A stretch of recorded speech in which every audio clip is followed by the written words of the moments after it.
in there all day. And good evening, everyone, and welcome to another exciting episode of Vecna, Eve of Ruin. A place where soda cans just explode on you while you're trying to start a stream. It got scared of Strahd. It decided right. to explode. So, hey, I'm out of here. Well, welcome everybody. My name is Michael. I'll be your Dungeon Master for the evening, and welcome to Proficiency Bonus. I did want to thank some of our sponsors before we get started tonight. I want to thank Little Dragon Corp and Cardboard Castle Games for all their support. If you type in the Twitch chat !CCG or !Little Dragon, you'll get some quick links to their websites and storefronts where you can purchase awesome RPG and gaming related merchandise from them. Don't forget you can use the coupon code BONUS at checkout with Little Dragon, and you'll get that 15% off of your order, so make sure you go check them out at some point tonight. Unfortunately, we are down to Matthew tonight. He is feeling a bit under the weather, so we wish you well, Matthew, and I hope you rest up. Get yourself ready for next time that we're all together again. Thank you, Brittany, for the subscription. Oh, yeah. I even beat the oh yeah sound. That was good. I was on top of things for once. Yeah, buddy. It's a good omen for all of us tonight.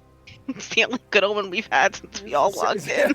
That's right. It's been a pretty chaotic evening already, and we haven't even really gotten into the stream yet, so we'll see how everything goes.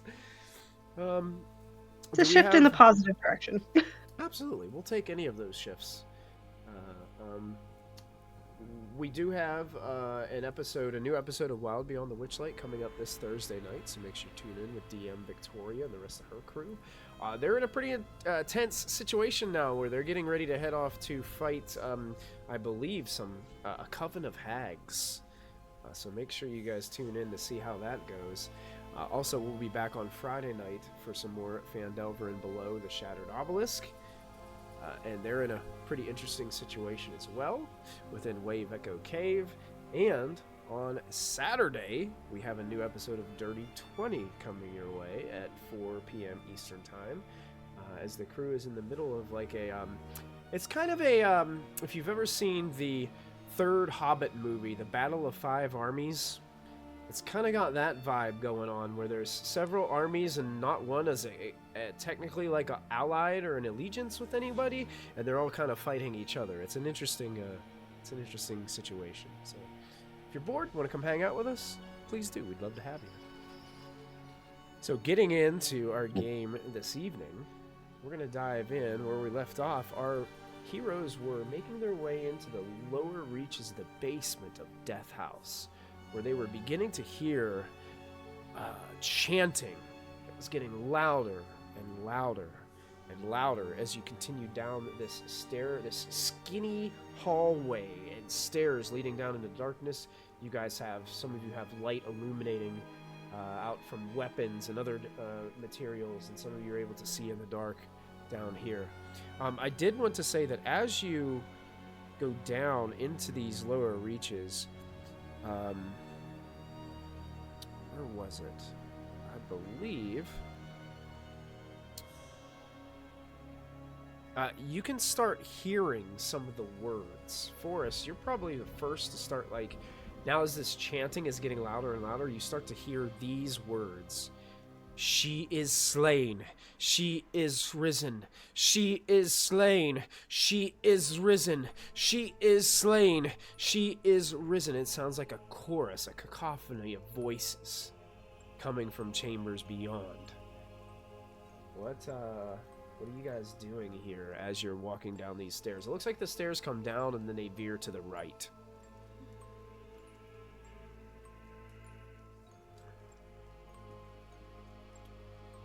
Which technically you're already in that, but I just wanted to give you guys an opportunity to say exactly what you were doing, if you stopped to talk, whatever it is that you guys want to do here within this this hallway.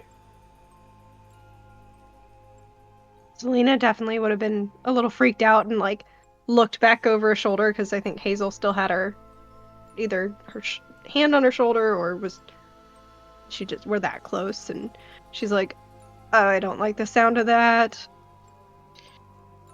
I don't like the sound of that at all. Yeah. Hey, holy man. Go Yes? handle that shit. You make it sound so simple. I'll do what I can. Maybe if we wait until after they say she is slain, but before they say she is risen, she'll just stay down. I don't think that's how it works, but we can try. Okay. Little wishful thinking there.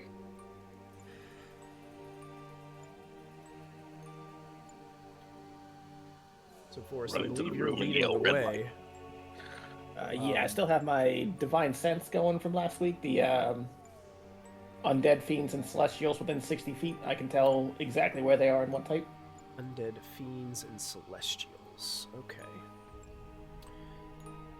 Is it the distance was 30 feet from you?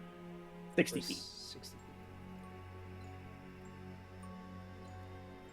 You are getting a very powerful sense of a fiend coming from about 50 or so feet to your southeast, down here.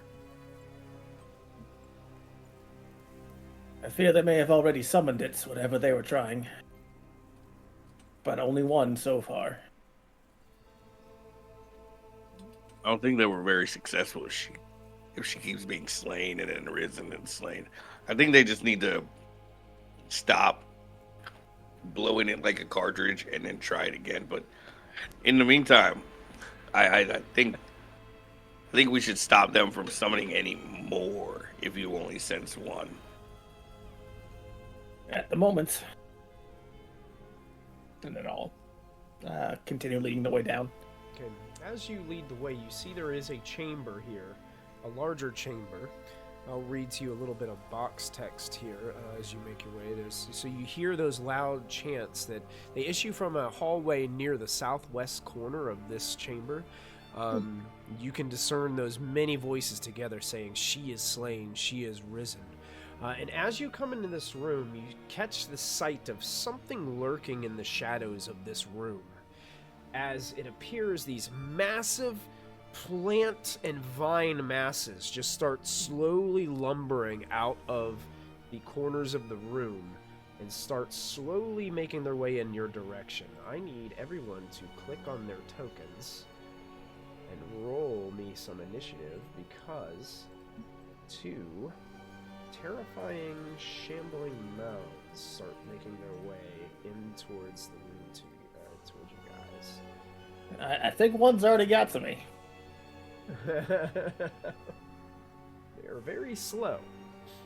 Let me show you. There's a Pretty cool, small room, though. There's a pretty cool handout of this too. So I'm going to show this handout. These are what these things look like.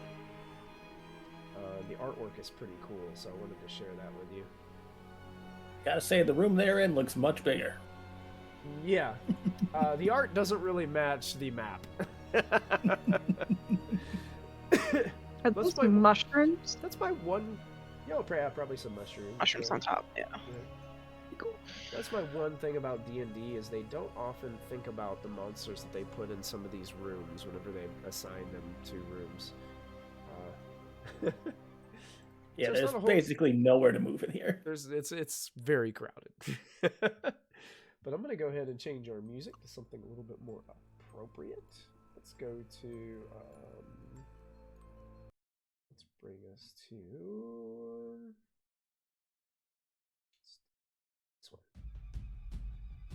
Get us some combat music here. I'll put you guys. Oh, you know what? I've got to add work onto the initiative order too. Add him. Go. Oop, that added him. Yes, it did. It did.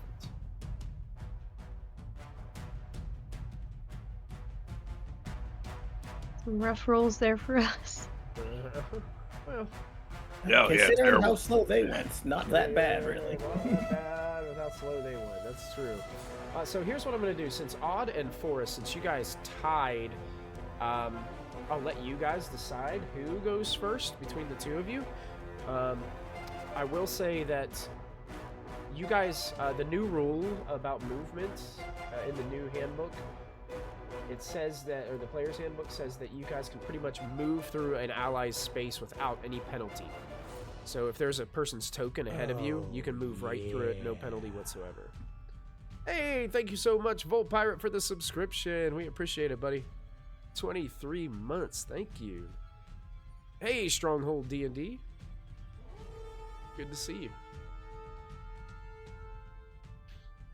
Anybody have any preference on whether they would like to go first?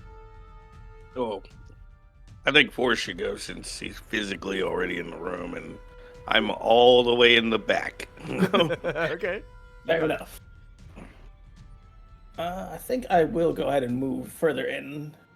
Just be like right in between the two of them here. Perfect. Yep. And because you can't get away from them, you don't provoke anything. not at the moment. Go ahead and cast Divine Favor and take a couple swings at mound number 1. Mound number 1, you got it.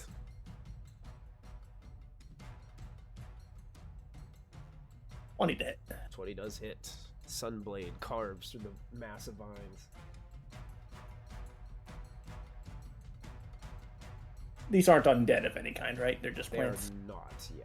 Okay. They're not considered. That's 17 from the Sword Strike and another 8 from Divine Favor.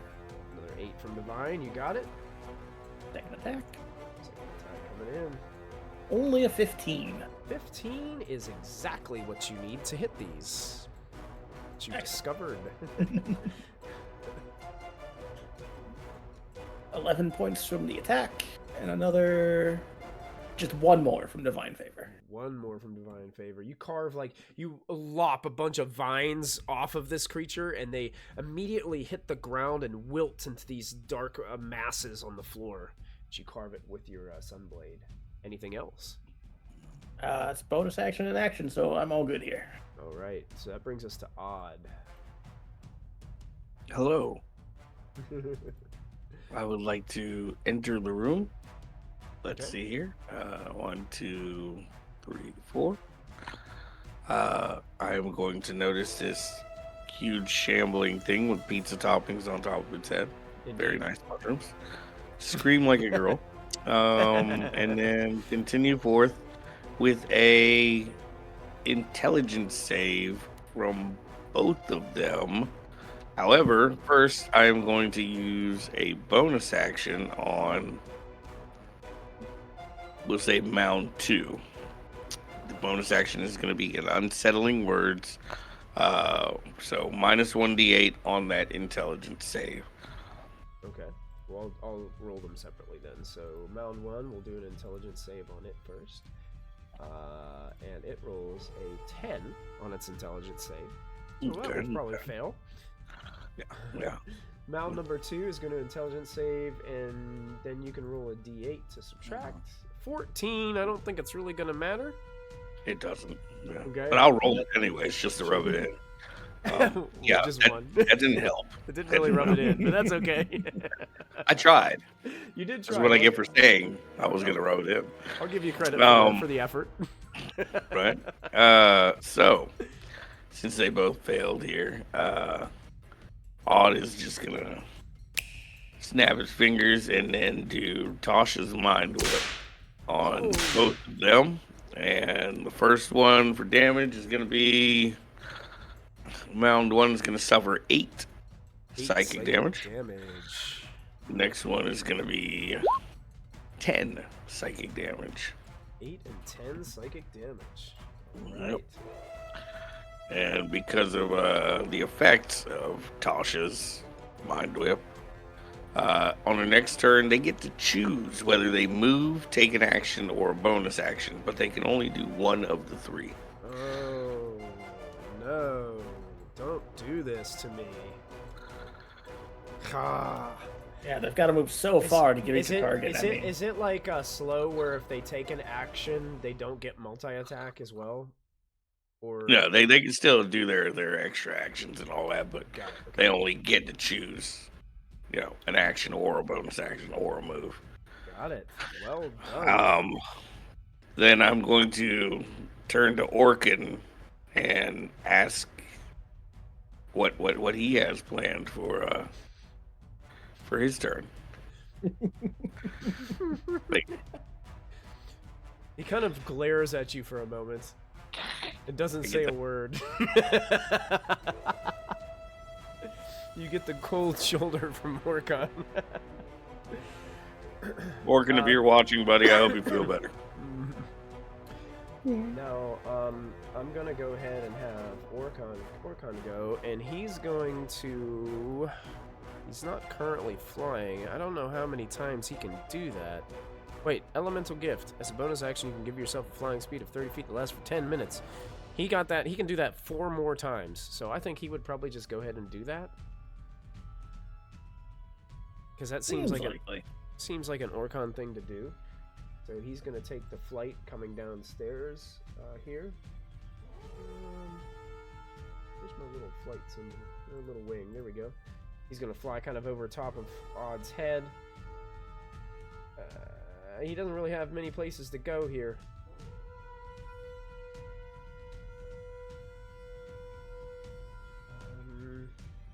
Maybe just behind Forest? Does that sound fair? Like hovering, flying up there? And maybe Eldritch Blast Mound 1? Because I believe he can do that 3 times. That sounds like him. Yeah, I've never personally seen him use Eldritch Blast, but I've heard about it. So I'm just gonna roll these in D&D Beyond because I don't have Beyond 20, so it's just gonna roll here, and then I'll just let you guys know what I get. That's only a 14. I only rolled a 2.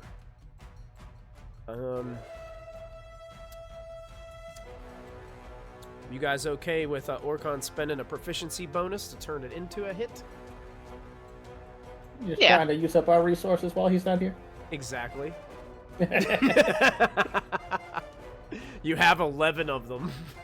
Yeah, it's probably fine. Yeah, an overabundance. So we'll turn that one into a hit as the blast of energy hits the target. So I'm just going to go ahead and roll all 3 attacks first, like he normally does. My second attack roll is a 23 to hit, which will definitely do it. And the final attack roll is going to be another 23. So all 3 are going to hit. The first one deals a total of 9 points of force damage. Now I think on the first one it does some thunder damage too. Equal to proficiency bonus or charisma modifier, but those are probably the same number. Yeah, we'll say proficiency bonus, so we'll say 5 points of thunder damage. And then we'll go with the 2 damage rolls for the other 2 Eldritch Blasts. I'll roll those up real quick. We've got 12 and an additional 12, so 24 additional damage coming in from the Eldritch Blast as these flashes of energy just striking out from Orcon's hands as he's flying in the air and smashing into the shambling mound in the corner, forcing it back, like slamming it back up against the wall, but it doesn't have anywhere to move, so it just can't be pushed anywhere. And that will end Orcon's turn, bringing us to Selena. And just so you guys know, Orcon is probably up above, so you guys could populate that same square that Orcon is in, because he would be flying above you. Oh, cool. When the mound hit kind of like the wall, because it couldn't be pushed back further than that, did it make a big sound? Like him slamming up against the wall? Yeah. Like, would Selena have heard any of it from the stairs? Probably, yeah. Oh, well, you guys just had a D8 inspiration cashed in. Oh, thank you, Big Fabled Wolf. Thank you, guys. Put that D8 inspiration. You guys have 5 of those now. Selena is going to kind of poke Hazel, be like, that didn't sound good. I'm gonna get in there. Hazel's just like,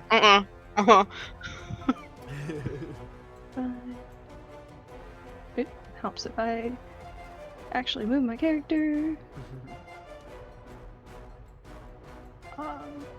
I guess she'll go underneath Orcon. Okay, perfect. He's- Yeah. And she will attack mound number 2 with her flame sword. All right. Nat 20. Look at that. What a way to start off, Selena.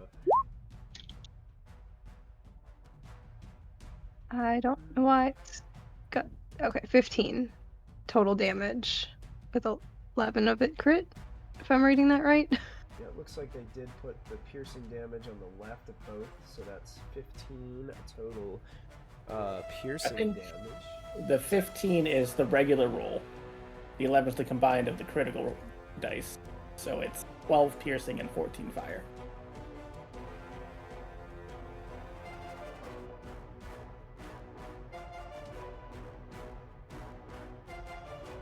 Yeah, I think what it's doing is the top number, the 9 piercing, is like what it would roll without the crit. 9 and then 6 fire. And then it's rolling the damage a second time. And then the 15 is when it adds the... Is it adding the correct modifier to that roll? Well, the 15 is just the 9 and the 6 from the first part.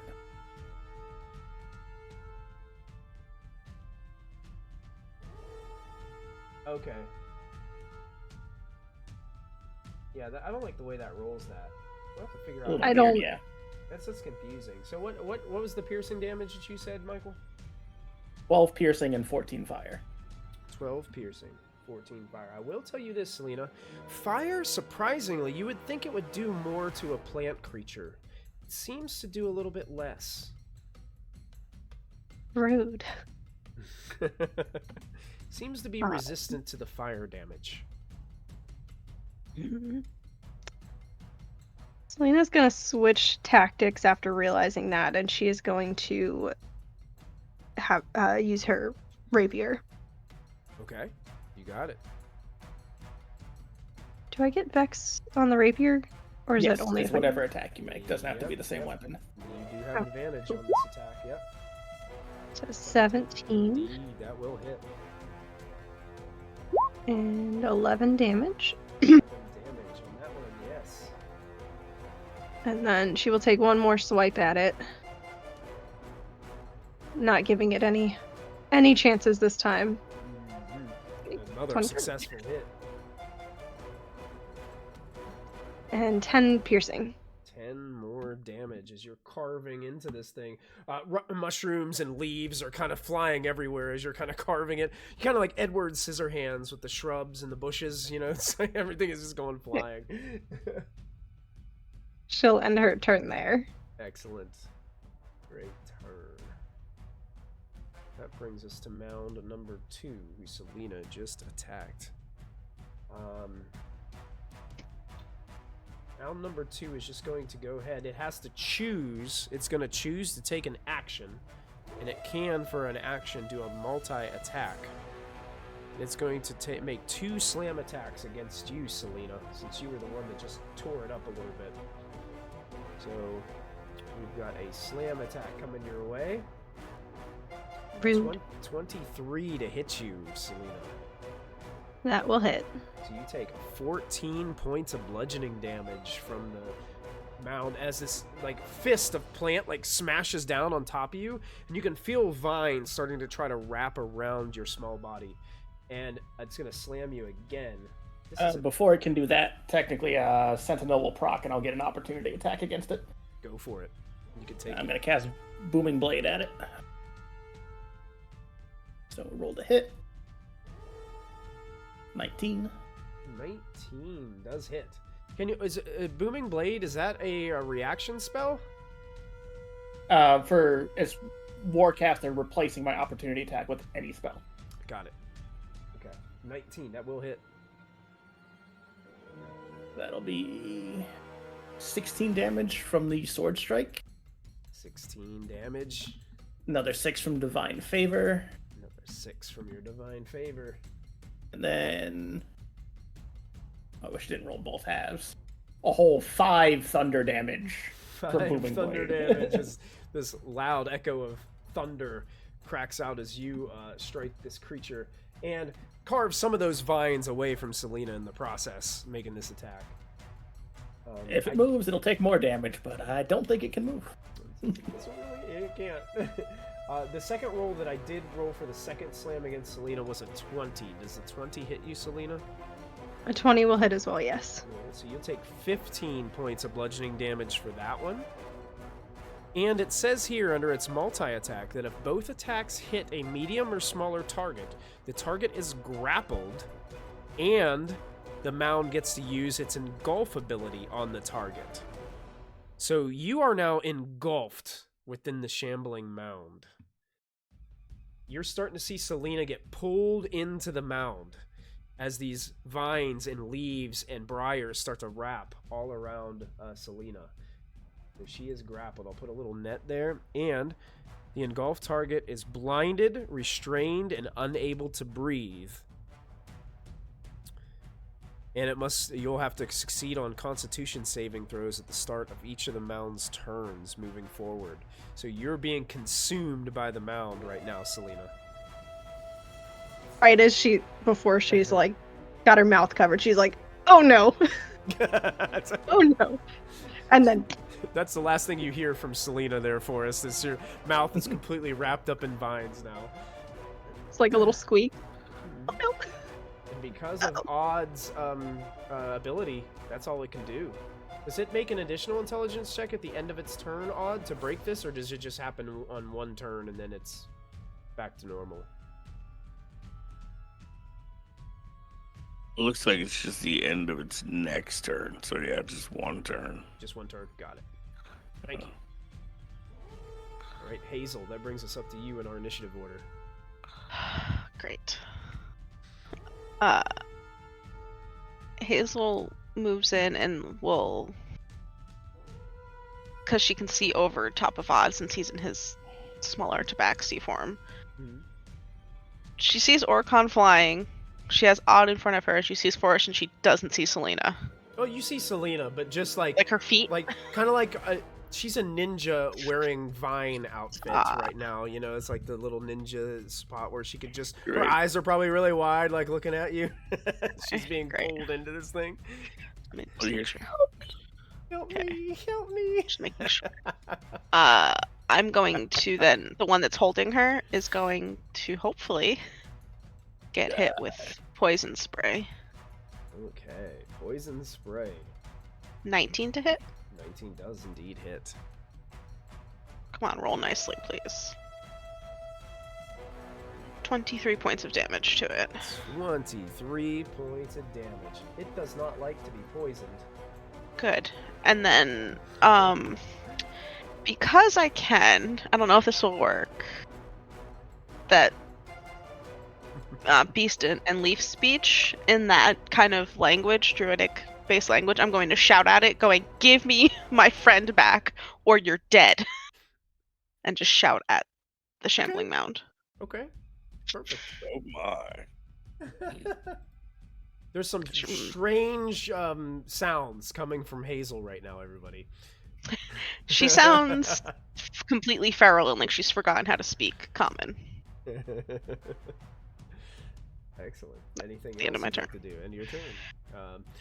Mound 1 seemed they seem to be. It seems like they understood you, but seem to be definitely ignoring your words, Hazel. Both of them look in pretty bad shape. It looks like a lot of the attacks that you guys have put on them so far have weakened them extensively. But mound number 1 is going to reach out and do a multi-attack against one. Actually, yeah, going to multi-attack Odd. Can we discuss this? I don't think so. It's a plant. Okay. Yeah, I don't think you can speak its language like Hazel can. Here comes the slam.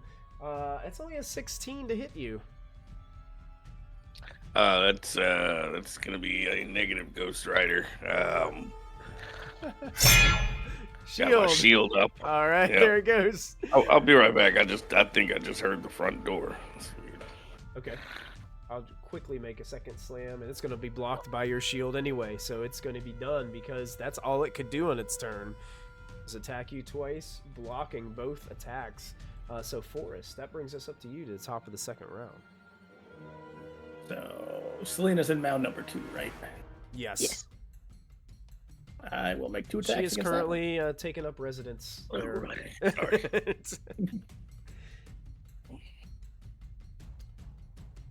Certainly make 2 attacks It's against kind that of one. expensive. You pay with your life. 2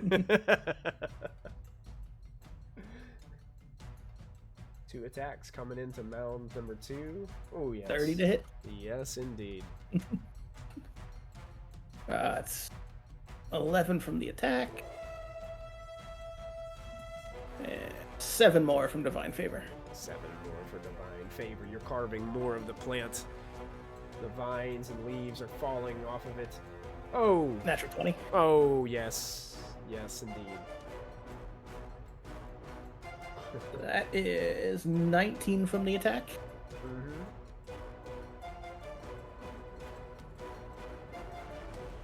4 more from Divine Favor. And with that, Selena, you are released as vines just fall around you as this shambling mound is defeated and carved to pieces by Forrest. Just gonna gasp for breath, like, oh, thank you. And DM, it's a little hard for chat to hear you sometimes. Oh, really? Just so you know. Yeah. Interesting. Let me go ahead and turn up my volume. I Yeah. apologize, guys. Oh, we still got 1 more to deal with. One more indeed. Chat, bring let me me Forrest. know if that is any better. I turned my volume up through OBS, so I'm hoping that that fixes it. So, all right. Let's. Oh, Forrest, is that complete your turn? Yes. I don't have any bonus actions worth doing. I'm good. Odd, you're up again. Alrighty. Let's see. Looks like all I got is 1 target left, so not gonna waste a spell slot on this one. So we are gonna do a dex save. 16. Dexterity save coming right up. Yeah. The shambling mound. Only a 9. All right. They're not very dexterous. We got a total of 6 radiant damage against him. 6 radiant. It burns in the radiant flame. Amazing. It's gonna do it for my turn. That's it? Alright. Yep. Orcon is go. Selena, I'm going to move you temporarily so he can fly into the corner over here and maybe fly down here. And probably do his same old. 1, 2, 3. Don't see why not. So here comes Orcon blasting Eldritch Blasts. Flashes of magical energy towards the creature. First roll. I think that might be a natural 20. No, it wasn't. That's a 21 to hit. That hits. Second roll is only a 14. We'll just keep that a miss because it might not really matter. And the last one is a 26. So 2 of these are going to strike. Hey, thank you so much for the follow. Welcome. Welcome. It's like, Hello, new friend. Jay, welcome to the stream. We're so glad that you're here.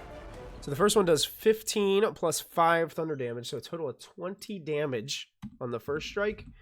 And the second one is going to deal 12 total damage. And this shambling mound is looking in very bad shape, but is still with us, bringing us to Selena's turn, who is no longer grappled by the other mound. Yay. Thank you for saving me, friend. And with that, she's gonna kind of turn to the other mount, to mound 1, and kind of go, I guess, to the right of Forrest and behind him. I guess she doesn't know. Can she still attack from there? Where she is now, or should... Yeah, you can technically still attack from where you are. Yeah. Okay, so she'll stay where she is, and But if I mean, you pretty much have enough movement. You could get to the other side of forest, or you could move over towards Odd. I mean, you can move pretty much wherever in this room and still get your attack off. I think she will stay put for now. Sure. And she will take. She's gonna go back to her flame sword, because she's gotten pretty comfortable with that. Okay. I don't know why it rolled 18 to hit. 18 does hit. 12 damage, 6 piercing and 6 fire. 6 piercing, and it would be 3 fire because of its resistance. Still up, but it's barely holding itself together, Selena. Like, your friend was very rude. I'm not gonna let you have that turn. And she's gonna take another swipe at it. Oh, Nat natural 20? 20 again. 2 turns in a row. What is this? I'm gonna try clicking the button again. It's probably gonna be funky numbers. It's alright. We'll figure it out. So 11 Looks like piercing. Got 11 piercing. And looks like, 13 fire, which would be less. It doesn't matter because you just made it a just pile of burning plants and vines down here laying on the ground as you carve through the mound and destroy it. And I will take you guys all out of turn order. So you guys are out of this encounter. Stinky vines can take it. Hold us. Well done. And the only other thing in this room is these 2 exits down here. Yes. The hallway that the voices seem to be louder out, or the hallway closest to Orcon right now? No, Orcon, don't open that door. Well, we don't have to worry about him opening the door because I'm about to. Oh, you're right.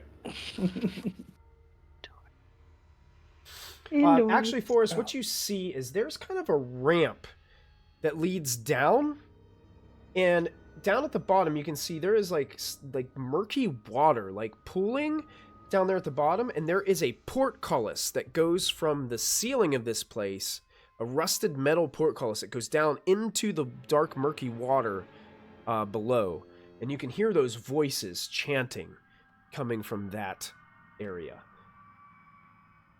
I don't suppose we're fortunate enough that the way to open this portcullis is on this side of it, are we? Go ahead and make an investigation check or a perception check. I'll let you decide.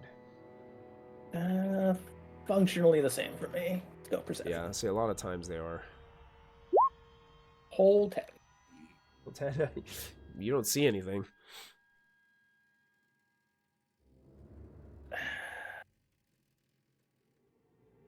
The voices, you can start to hear them a little bit more clearly. She is slain. She is risen. Come to us, Lord Strahd. Receive our gift. She is slain. She is risen. Come to us, Lord Strahd. Receive our gift. It's over and over and over again. Can I poke my head around the corner to look for a way to lift this, like over Forrest's shoulder? Yeah. You peek your head over the corner, and you 22. don't see anything that would open this, but you feel like you could probably brute strength it and pull it up, but it would take somebody who had a lot of strength to be able to do so.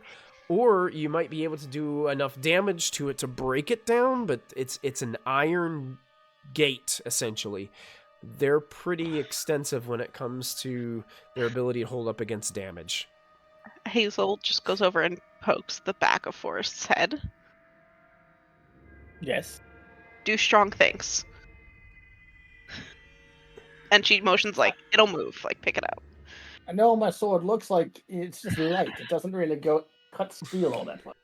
Yeah, pick it up. I could try.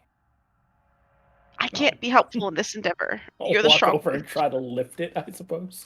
Okay. You can make a strength athletics check to see if you can lift this gate. Anyone want to give me a hand with this?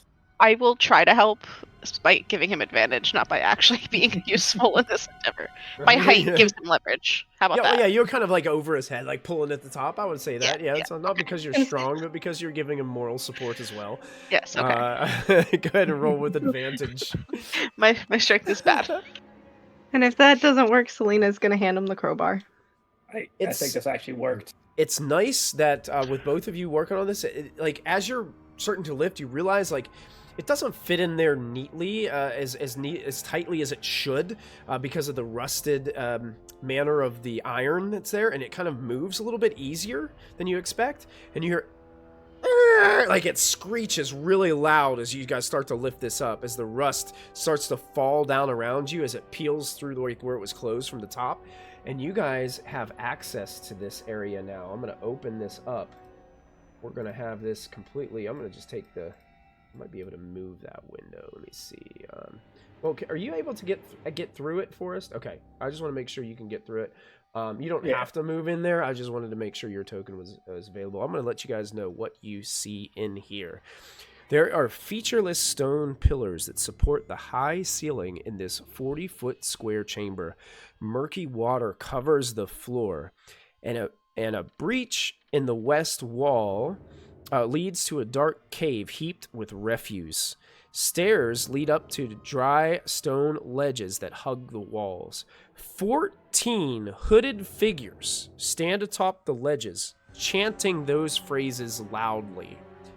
In the middle of the room, there's an octagonal dais that rises above the water.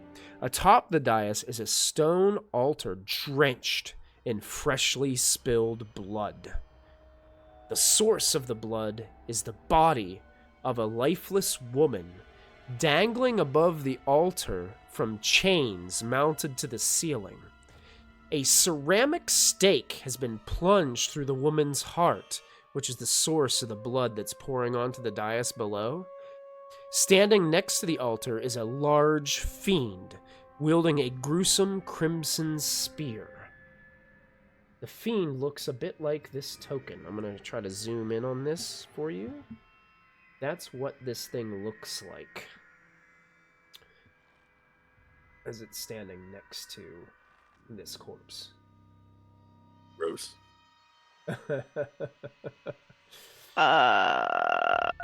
Dislike.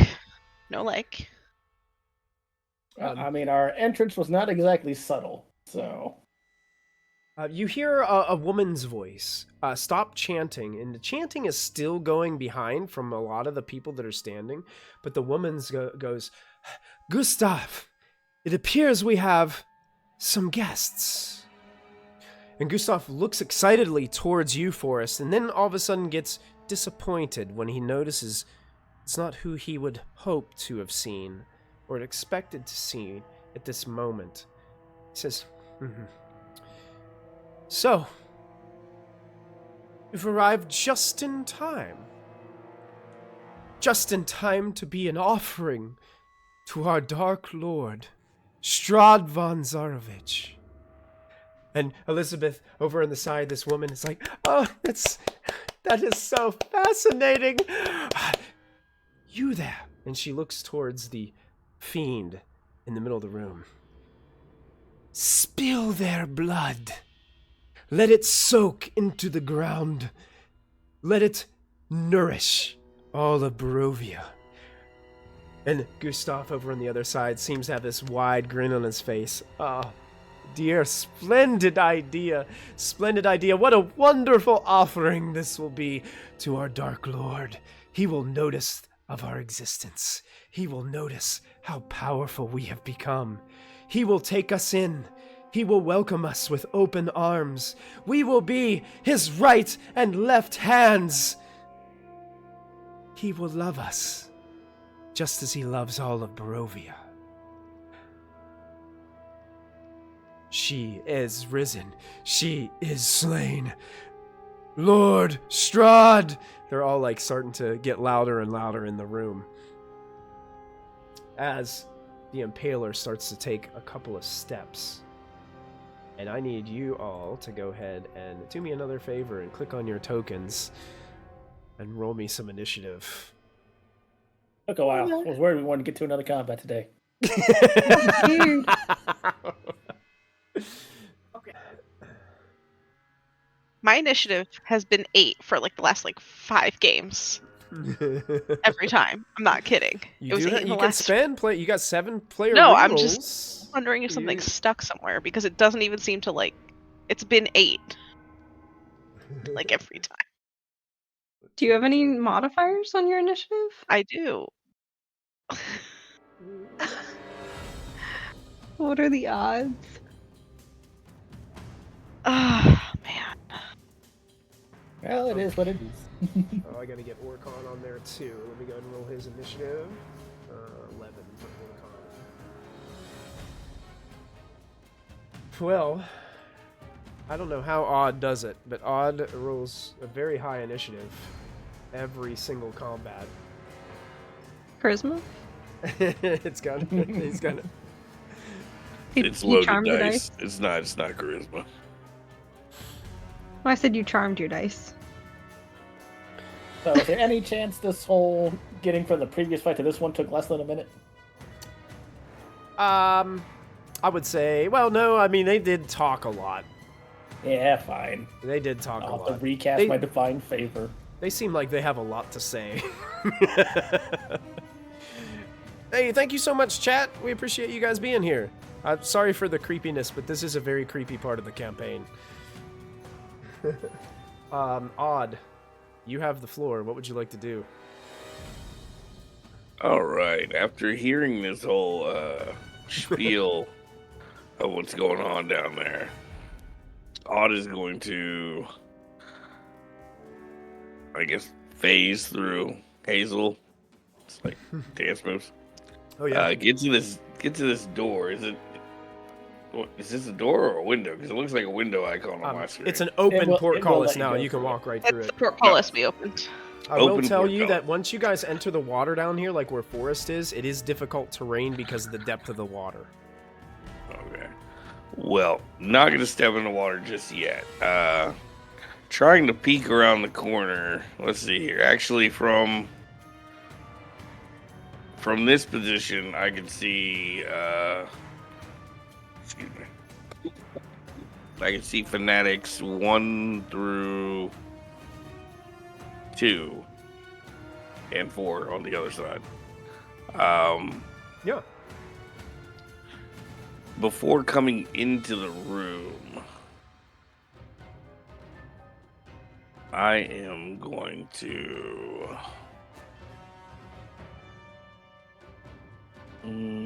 How can I do this without? See, because if I change shape into one of them, it's not going to help because Forrest is already in the room and I'm coming from the same direction, so that wouldn't make any sense. You know what? I'm just gonna barrel into the room as myself. Well, oh, the portcullis closed. Hold on, gotta open the door first. There we go. All right, gonna Did go you guys through. close the portcullis again? Someone must have. Gonna go through to the stairs here. Go up yeah. here, and I am going to. Oh, if you have lightning bolt right now. If only, Oh right? my god. Or if I knew somebody that loved casting Eldritch Blast over and over. Target one additional. As you come in, Odd, you notice that these individuals, the robed individuals, don't seem to be preparing to fight. They are continuously chanting and just looking and watching with grimacing smiles on their faces. All right. Even the cultists? Mm-hmm.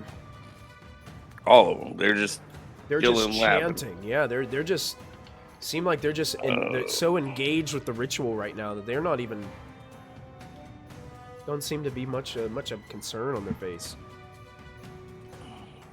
Now is this Impaler? I don't know if those are can he be targeted from where I am? Of course, yeah. All right, I am going to. Let's see here. 1, 2, 3. Where's the Trying to look for the draw here. Oh, Is boy. he within 15 feet of me? 5, 10. He is. Okay. I am going to unleash a 5th level. Well, no. First, we're going to do unsettling words.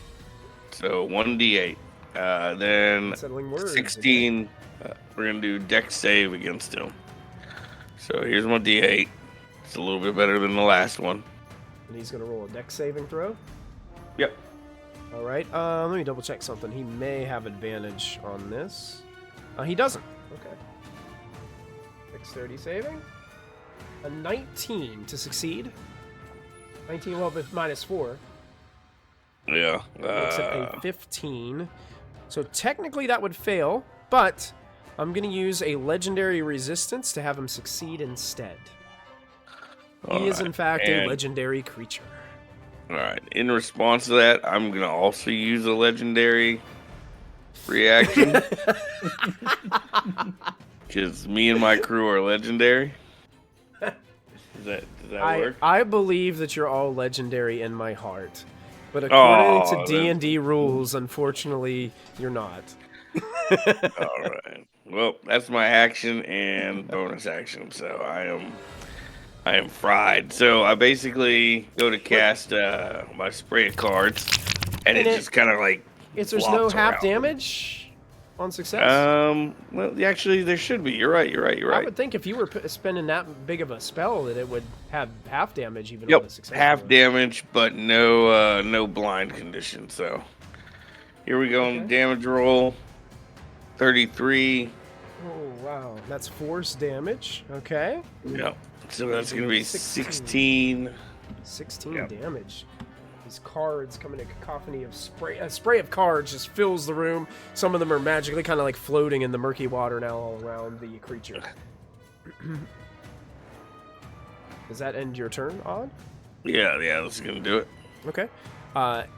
It is going to use a legendary action before it gets to take its turn, since it's the end of Odd's turn. And it is going to teleport 30 feet to an unoccupied space it can see. It actually teleports and beams right here beside Forest and Odd.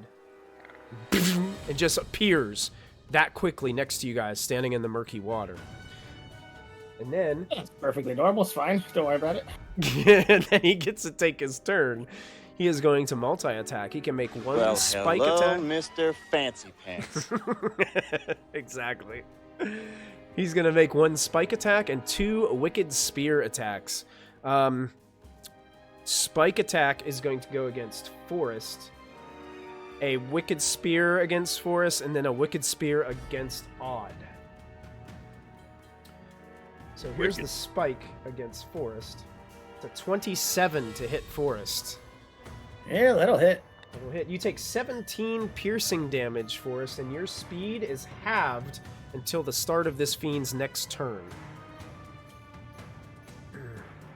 This spike comes down and hits you right in the thigh, carving into your thigh, giving you this severe stinging pain all up through your leg. I told you something was going to hit me eventually. Here's the wicked spear to you as well, Forrest. That's a 21 this time. That might deflect off your armor. That will, yeah. All right, so you're able to deflect that one. A wicked spear coming to Odd. 27 to hit Odd. I'm pretty sure even with a shield, that would probably hit Odd. What do we got? A wicked spear, 27 to hit you. 27? I like to use 3 different proficiency bonuses to build up my... Nice try. No. For the shot. All right. You take 10 piercing and 17 necrotic. All right. Still got my resistance. So yeah, you're resistant to that necrotic damage. That's true. So you have that. 10 piercing, and then how you want me to round up or round down on 17? What do we usually round down. I think it was round down. Okay, so 8. Yeah. All righty. Pretty sure the I roll will is go still ahead round and down. Take And my what kind of opportunity attack. Can you describe this attack? What's yeah. happening? Basically, he just has this like gnarled spear in one hand and this small like spike. He drove the spike into Forrest, tried to attack Forrest with the spear. Forrest dodged, and then he turned it around backwards and came up the stairs at you and just drove it right into your side. Oh, okay. Bleeding everywhere. That's interesting. He seems to know what he's doing with these weapons. I Opportunity do not appreciate attack. the art. Yep, as part of Sentinel. Okay.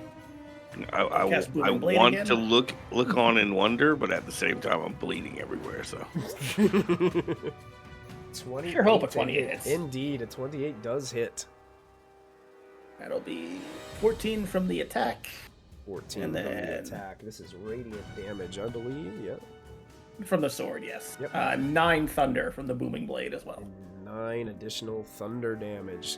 Doesn't like that as the booming blade casts that echo of thunder throughout the room.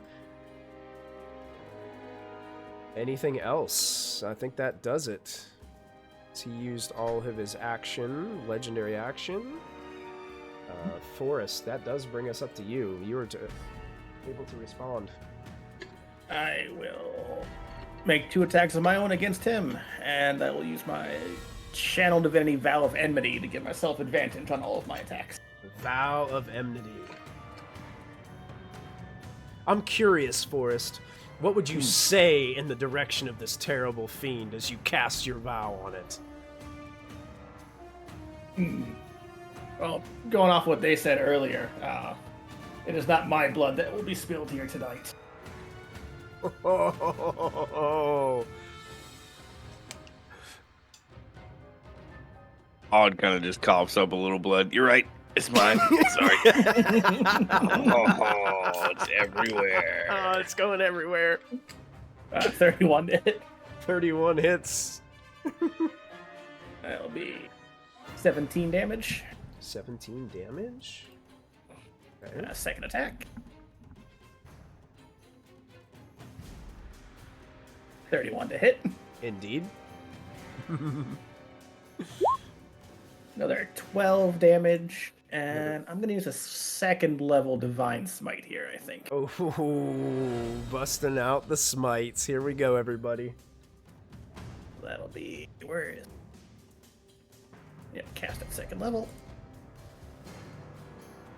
An additional 22. 2 radiant damage. Ouch. Oh, actually, one more D8 because it's a fiend. It is a fiend, yeah, so you do additional 8 more. D8. Oh, look at that. Getting a good roll out of that die. As this flash of divine energy fills the room, cascading these dark cultic shadows on the wall from all the chanters that continue their chants in this ritual. Or it would Anything be else Action for and us? bonus action, so I'm all good. Okay. Are you, Forrest? We will find out, because it is going to use 2 of its legendary actions, so it'll be through all of its legendary actions for this round. But it's going to use something called Deepen Wounds. So all of a sudden, that spike that went into your thigh that is really nagging burns ever so more intently. And you're going to take an additional 4d8 points of necrotic damage. No save or nothing on that? No save. It just happens because you were hit by that spike. 17 necrotic. You can use 2 of your charges from your Radiance charm if you'd like to reduce it to half. Yeah, we do have that. Because it is necrotic I'll hold damage. off on it for now. Okay, you got it. So that wound, just like you reach down, it's just burning and throbbing in your thigh. Selena, what would you like to do?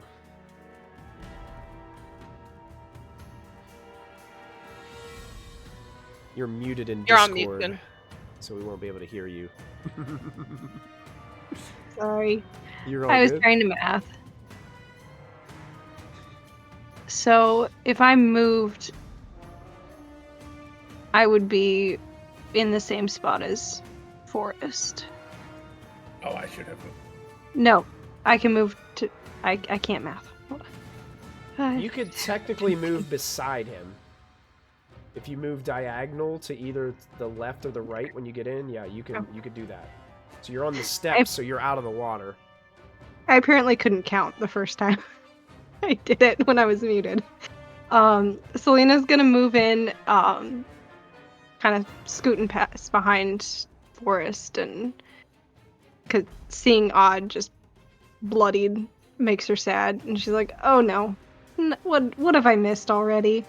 And she is going to take a swing at the Impaler with her flame sword. Right, here it goes. 29 And indeed, you're carving things up tonight, Selena.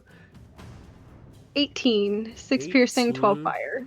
6 piercing, 12 fire. It seems to take all of that damage, and it looks bloodied. Like that's for hurting him. Mm-mm. And another 29. 29 hits. 18. 18 points of damage. Selena, strike after strike. Sparks kind of fly off this thing's breastplate as you're carving through his armor. She's getting mad. She's like, "Why are you hurting my friends? It's not cool. Leave us alone. Stop being mean. Stop being big meanies." You have a third attack as well, don't you? I do. All She's right. just gonna be yelling in between each attack. Got you. You pissed her off because you're hurting her You friends. stupid thing! Yeah. Yes. Exactly. That's right. 26 hits. 19. 19 damage. Oh, man. Blood is just pouring off of this terrible fiend and starting to fill the murky. Water was already murky, but now it's like got the blood like mixed in it from not only this creature but Forrest himself. Hold on. Well done. You got it. Orcon is still flying. He's gonna fly into the room. 5, 10. He's going to fly over here on the other side of it and probably just start blasting away. I would think that was what Orcon would like to do. Let's go ahead. I changed things now. Yeah, it's working. Eldritch Blasts. Oh, that's a natural 1. That misses. The second one is a 2. That misses. And that one is going to hit, dealing a total of 8 points of damage, plus an additional 5 thunder damage. Slams into this creature. Ends Orcon's turn, bringing us to Hazel. This thing looks in bad shape to you guys. Okay.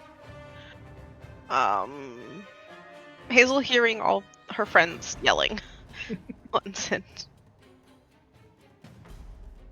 I want to stay here.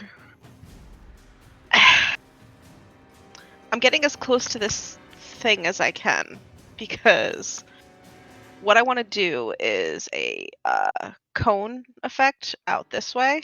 Oh no. Kinda like- no. Catching everyone this way but my friends. Like I don't like Roll20 and how to make that Oh yeah. work. Well, how far of a cone is it? How big of a cone? It is a hold please. I had it up and then I looked at something else, but I realized I didn't need it because I could just walk in. 60-foot cone. 60-foot cone. Excellent. Yeah. I would say you probably can't hit Gustav right here, That's fine. I don't care about him. but 60-foot cone, you're pretty much going to hit I want the everybody else. Impaler and everyone else that I could get. Yeah. Yeah, you could definitely Without hit getting all my the- friends. all those other people, yes. Okay. Then Hazel is going to unleash a cone of cold. Oh no, cone of cold. Constitution saving throw Alright, of I'll do 18. the Constitution save. I'll do the Impaler first. Okay. Constitution save, 18. He fails. He's going to spend his second legendary resistance to succeed instead. Okay. So he will succeed on that, take half damage. The rest of these individuals, I'm not even going to roll for them because I don't think, based upon the amount of damage that your Cone of Cold is going to do, that it's going to matter. Okay. So he takes half, even if he resists or saves. So he takes half this. Yep. 36. He takes half of 36. So 15 would be 18 points of damage. I've got some good news for you. He had 18 hit points left. Great. So he's a frozen statue. So here's what happens though. As he hits 0 hit points, you know how kind of like in the movie Harry Potter when they teleport away, there's that weird like imploding of visual? It's kind of like that, and he just vanishes. Okay. Oh, because he's a fiend. Did he go back to his... There's just like a... And he's just gone. And all of those people on the wall except for Gustav are gone. Yes. These guys are all frozen statues along the wall. Cool. And I just look up at Gustav and I go, next. You see, after this happens, all the rest of the cultists cower in fear. And they start ducking down, like kneeling, trying to hide themselves from you. And you hear these panicked sounds like, oh, they paid with their lives. No. Why would you do such a thing, you horrid people? Oh. And they're all like crying over on the other sides of the wall and stuff like that. As they cry, yeah, Hazel starts... She's fully over this place, and these people, and their junk. And she starts singing a creepy song in Sylvan. That's like a creepy nursery rhyme to not hear them, essentially. She's like fully dissociating at this point. She's lost it, and she's really sick of like the blood altars and fiends with giant spear. Like, nah, she's done. So she's kind of snapped a little bit. Yeah. I think what you just described there was worse than this terrible blood ritual. I'm gonna have nightmares. It was. It was. That was the point. Does that end Hazel's turn? Actually, you know what? Because we're all really close together, and I don't know what's gonna happen. Hazel's going to... Boop. I'm gonna do hidden paths, and I'm going to teleport across the room, which I can do. 5, 10. Yeah, I'm just gonna go. I still have the ruler on. Dang it. I'm just gonna snap over here to these, right by these stairs, and I'm looking up at the fanatic at the top of the stairs. Okay, I'm gonna do this. I'm going to pause our initiative. So we're gonna go to open roleplay mode here. Because the rest of these individuals do not look like they want to fight you. They are not engaging in combat with you. They're cowering in fear, doing whatever it takes to try to cover... There's no place to hide in here. So they're just kind of cowering, like holding up their hands submissively, crying, and just terrible shrieks of, please don't kill us! Don't kill us! And I'm going to take us out of initiative for the moment. And you guys can kind of describe to me what you would do here at this point. So Gustav doesn't want to fight us anymore? They're all kind of fearful as they're stepping away from you. I feel bad, but Hazel's fully losing it a little bit with this space. It was supposed to work. The fiend was supposed to spill your blood. For the glory of Strahd von Zarovich. Hazel yells, Why shut did up. this happen? He closes his mouth immediately. Looks at her friends. Why can't I remember? Who has the thing that can tell us where the thing is? Do we see what we need in this room? Forrest, find the thing. Forrest, you're holding the rod, the last piece, right? Yes. It is directing you to...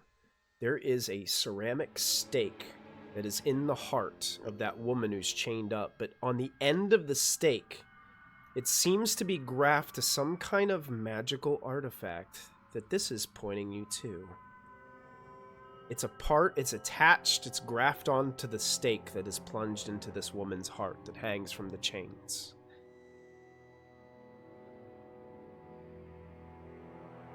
Not even gonna look at Gustav. I'm just gonna walk past him, straight up to it, and pull the artifact out of the corpse. Okay. Are you, so I just to be clear, are you taking just the artifact, or are you taking the whole thing out of her?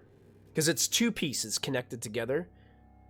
Ceramic stake, rod of 7 parts, connected together. I'll pull the whole thing out. Pull the whole thing out. So you have the stake, it's dripping blood from the recently deceased. You can tell she's wearing kind of like a maid's outfit. Oh, the one the kids told us about. Indeed. Once I've got the whole stake, I'm gonna separate the artifact from it. Okay. Look over at Gustav and just crush the stake in my hands. Why? This was really the best you could do. He looks at you and he says, "None dare trespass in the realm of Strahd von Zarovich. You will pay for this. Every single one of you. You will all pay." And then Elizabeth adds, You've done it now. You will answer to our master. He lurks in the shadows. He's around every corner. There is no place you can hide. Is she talking about you, Orkin? Orkin glares at Odd.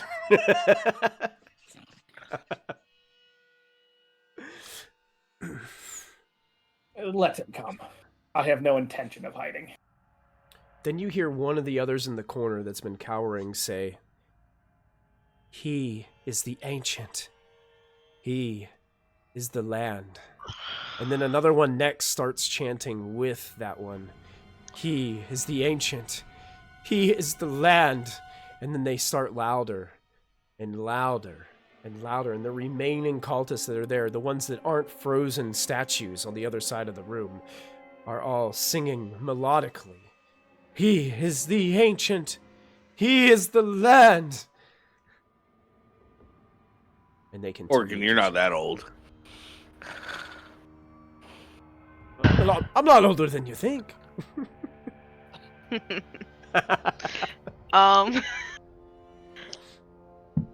is ancient. Hazel looks at her friends. Should we just go home? Yeah, I mean, first we gotta find our way back out of here. She just points at the hallway. I mean, we kind of teleported through a wall at one point. I don't think we can do that again. You can make a new hole. At that moment, as you guys are talking and these cultists are chanting this chant, a gust of wind blows through this chamber. Very cold, bone-chilling cold. It feels like it's the kind of gust of wind that just traveled all through the death house above and down through the crypt of the basement, making its way around every bend, around every corner, into every room, under every door. The temperature drops.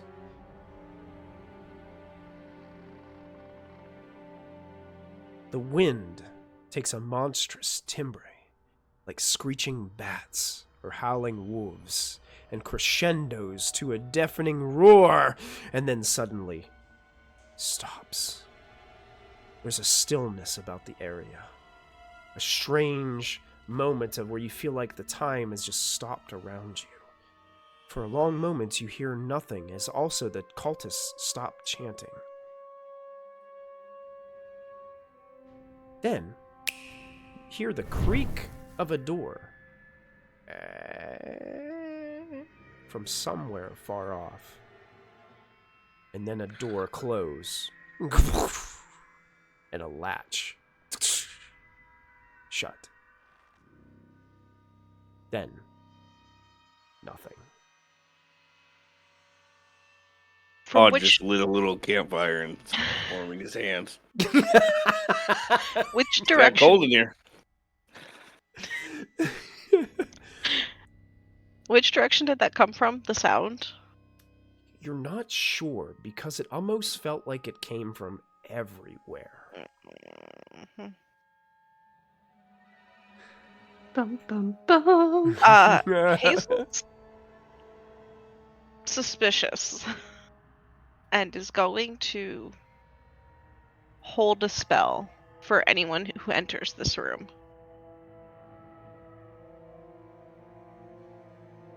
Okay.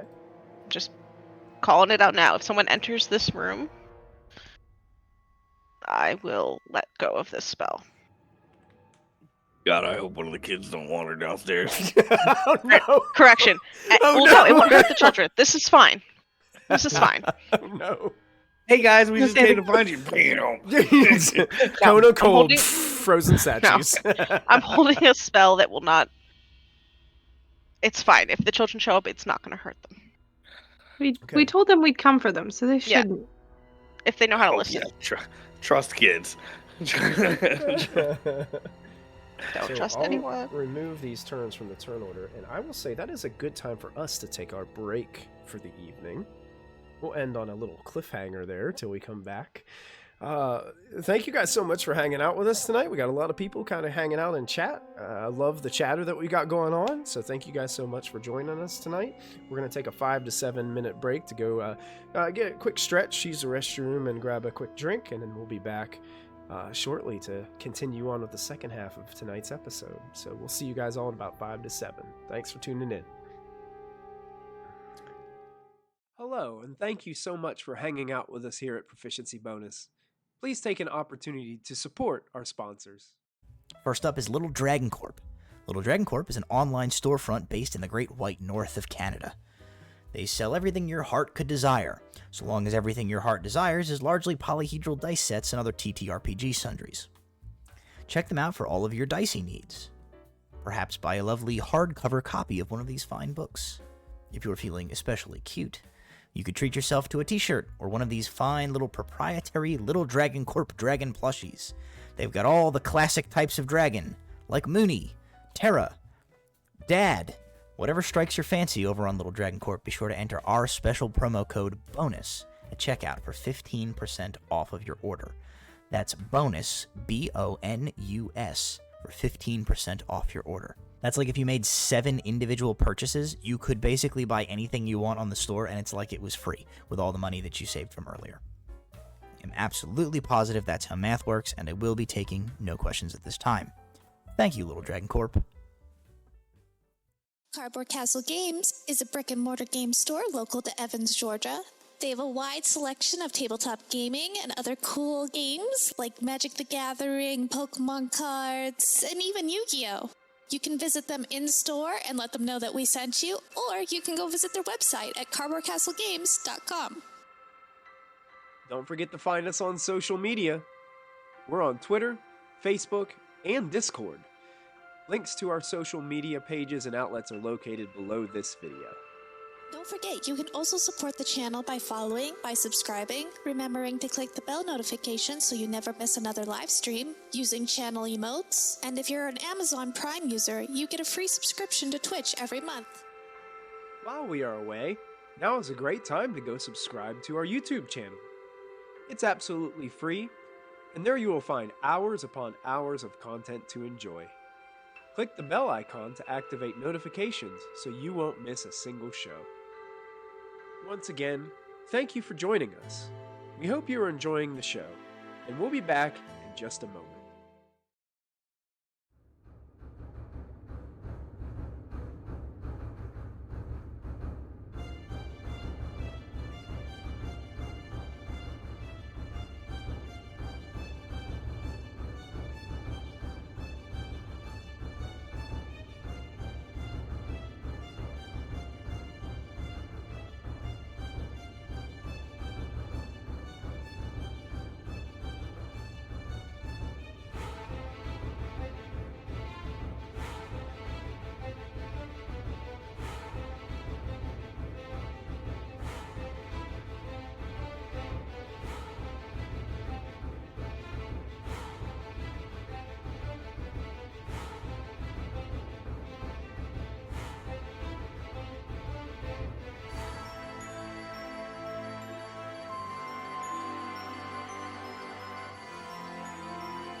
And welcome back, everybody. The party has just ruined this dark ritual. It's taken place here deep within the basement of Death House.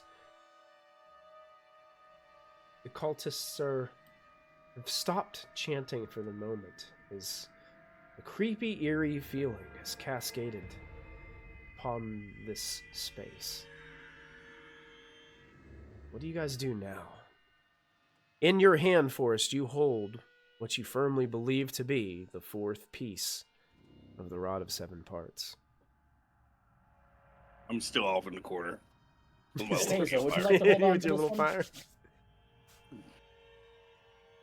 Hazel shrugs and will go grab the rod piece from Forrest and tuck it into all her stuff. And just start humming along in her head to that song she was singing before. Okay. Because she's right by the door and Odd took a lot of damage, Selena's gonna stay by him. And also keep a close eye on Gustav. She doesn't really trust him. Okay. I think a couple of us have taken at least a little bit of damage here. Why don't we go into the next room and then I can figure something out for that.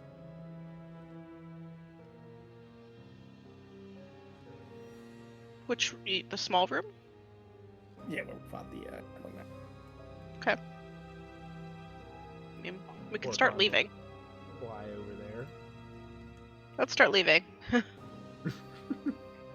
Hazel turns and waves like an obnoxious human. Like, just, bye! Oh, your major image is still back here. The other Odd is still standing in the room. Yeah. Otto's just gonna look at Gustav while still warming his hands at his little campfire. So do you want to swap, like, information? You know, stay in touch, pen pal buddies? Can ride each other in between different planes? You won't get out of here. You won't survive. Oh. I'm sorry. I imagine he'll be quite disappointed in you, so I wouldn't count on your survival either. Well, I wish you a great day too. Kind of slip out of the room.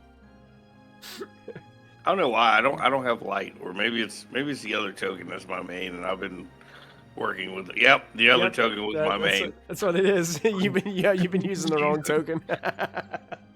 As we pass back through the portcullis, I'm gonna give one last look back at Gustav. It's like disappointed as I slam the portcullis shut again. Yep. As you shut it, he's like, "The darkness will consume you, Holy One. You will not stand true to your oath forever. He sees you. He sees you." Call me.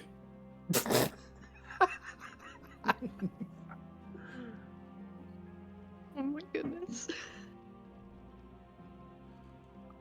Alright, once we're back in here, I'll just say to everybody else, you've all seen me do this a couple of times now. Give me a few minutes. I'll say a quick prayer over us. We'll recover a bit of what we've lost. Okay. Mechanically, that's prayer of healing. It takes 10 minutes. 10 minutes. Oh, okay. So, I guess while we're waiting, Orkin, why don't you tell us something interesting about your past? Or kind of like has a little scratch on his arm. He's like, "Quiet, I'm trying to heal."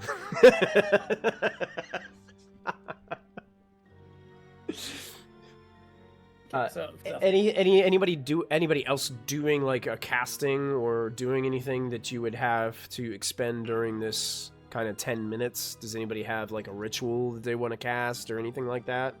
Because you guys could do that while Forrest is doing his prayer, if you had anything that you felt would be beneficial at this time. I need a longer amount of time for what I want to do, so I'll do it when we get back home. Okay. I can recite the lyrics to the safety song.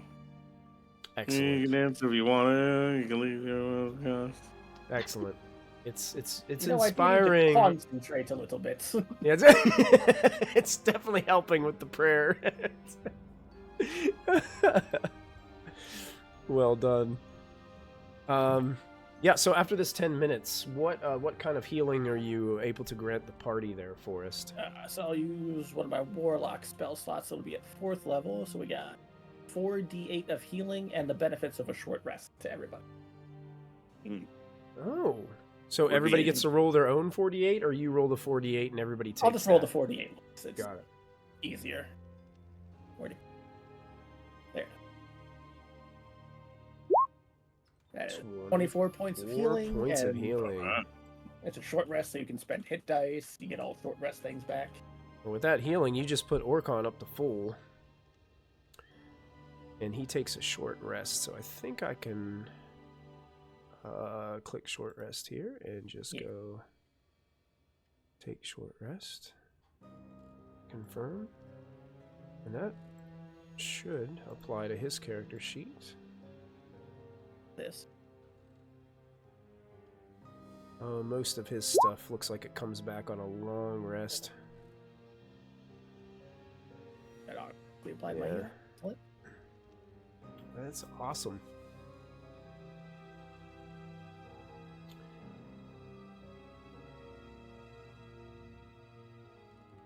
Okay. So, I mean, if anybody is still injured, is there anything else, like, does anybody else want to do anything at this moment if you're still injured in any way? Odd, are you at 71 out of 97? Is that what your total is currently? Yep. Okay. So I'll do 3 hit dice on a short rest. Okay. And Hazel, do you want to give a 21. rousing speech about yours? Yeah. Yeah, hold on. I was looking at something else. Hit die. The heck? So I'll use the inspiring leader feat. Temporary HP equal to character level plus the modifier. So 19. No. Yes. Yes, 19 temp hit points to everybody. 19 temporary hit points. There we go. And 19 temp. how is Odd looking now? I don't know. Like a small cat. No, wait. Injury. How are your hit points doing? Oh, it's on the screen. 92 out of 97. I try not to look your at it. tokens health bars have never worked. Oh, yeah, it I is now. can never tell. Yeah, it does. You should be able to just see gotta it. adjust it. You able to see it? You gotta manually set it yourself. I have it to where you guys can see it. It should be showing. That green Oh, bar it's above on. with the number. It only shows full and no numbers. Yeah. It doesn't show Yeah. numbers? Why not? It shows numbers shows- over myself, not on other tokens. It shows my numbers, not Odd's or Forrest's. or Text anybody's. overlay. Yep. Visible to everyone. Here we go. Try now. Is it showing for Odd Okay. now? Yes. Yeah, Got there it. we go. I'm Now I can sorry. Alright. They have another thing I did not see in there, so I'm gonna make sure that you guys can all see this. So now, Hazel, okay. you should be able to see. Everybody should be able to see yours.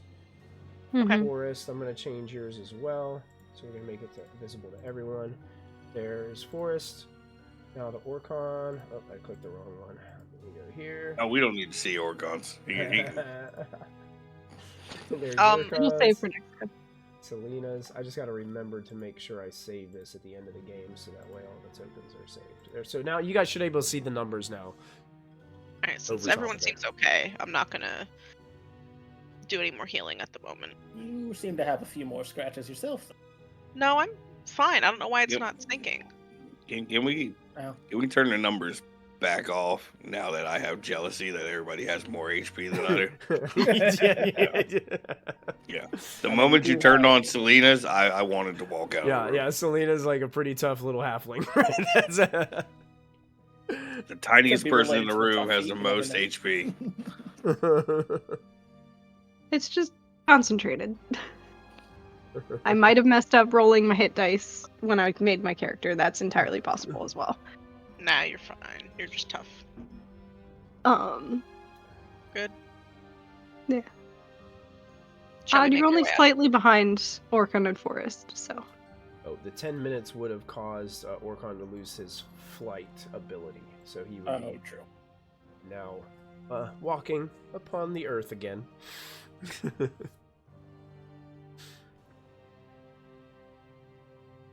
Well, how exactly, Hazel? Well, before we move on, how exactly were you inspiring your party? What would you be saying to them?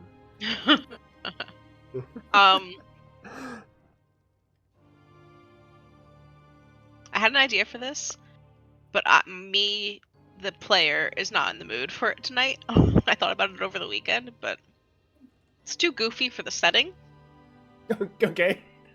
And she's a little bit bloodthirsty right now, so again, it's just not quite right. So Hazel's inspiring speech is about how if we went back into that other room and poked the statues of everyone that turned into frozen figures, they would shatter on the ground, and how she thinks it's really funny.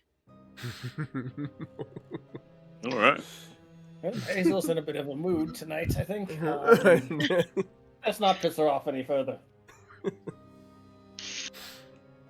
Yeah, she's fully just. I think you guys have probably noticed by now, as we like travel from plane to plane, she seems very like antsy and is homesick almost, but you don't quite get it because you're like, it just seems to be bugging her more and more every time. And when we go to places that are just not her vibe, she's extremely unhappy. I think a couple of days rest might be in order after this one. Yeah, probably. Yes. What were you gonna say, Selena? I was gonna say, yeah, it would give us some time to process everything that we've dealt with so far and make sure we've got a plan for moving forward since we're almost halfway through the piece numbers.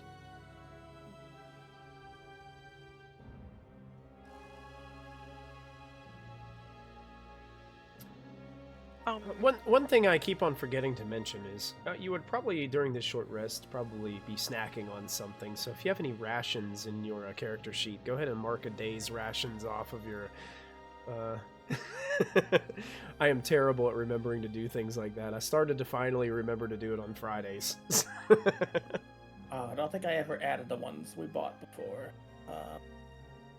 We got 2 weeks supplies. Mm-hmm. There's all this time in the robot realm, so like -4 days, I would say, roughly. Yeah, probably that. And the way that I usually do it is like long rest is like a ration, and like for every like 2 short rests, probably a ration. Okay. Still have plenty of food in the party pile, so. Yeah, I was gonna say you guys did stock up, so. Yeah. So what now for the party?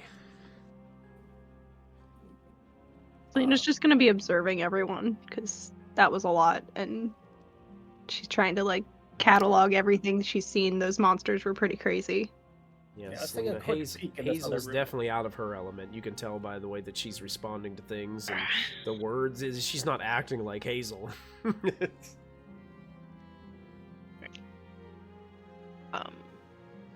Take a quick peek in this other room just to make sure there's nothing. Okay. No surprise Going in though that, coming back up after us. Okay, so you guys go into that area. That is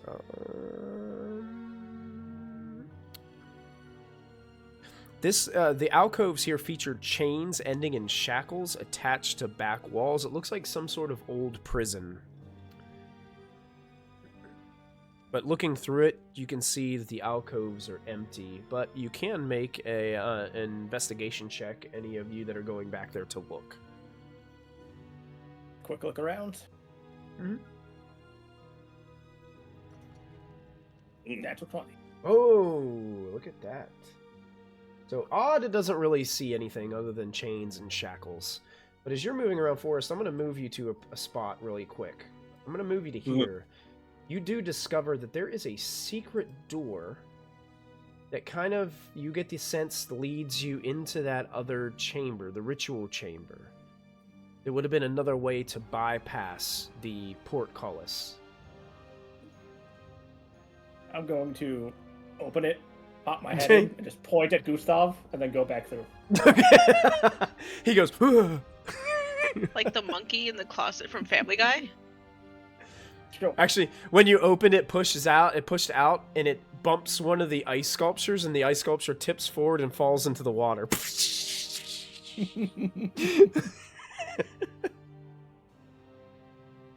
Ugh. Nothing interesting in there. Mm-hmm. That's all there is to be found in this area. Go. I think the only way left to go is back up these stairs. And it looks as if Forrest is heading back up the steps in which he came. Everybody else following? Else something you wanted to look at?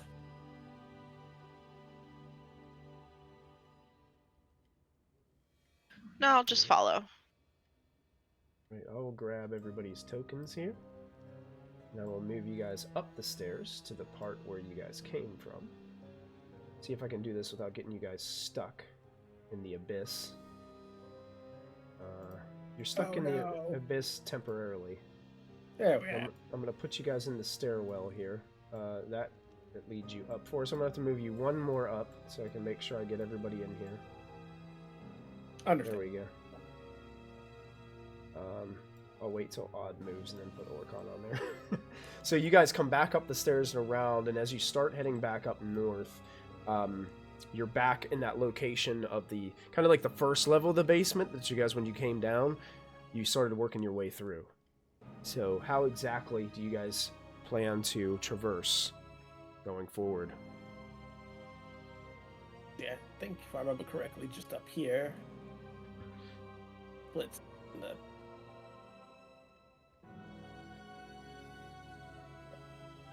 That's where we originally came from, I think. Yeah, the stairs that led you to the right, that's where you originally came down.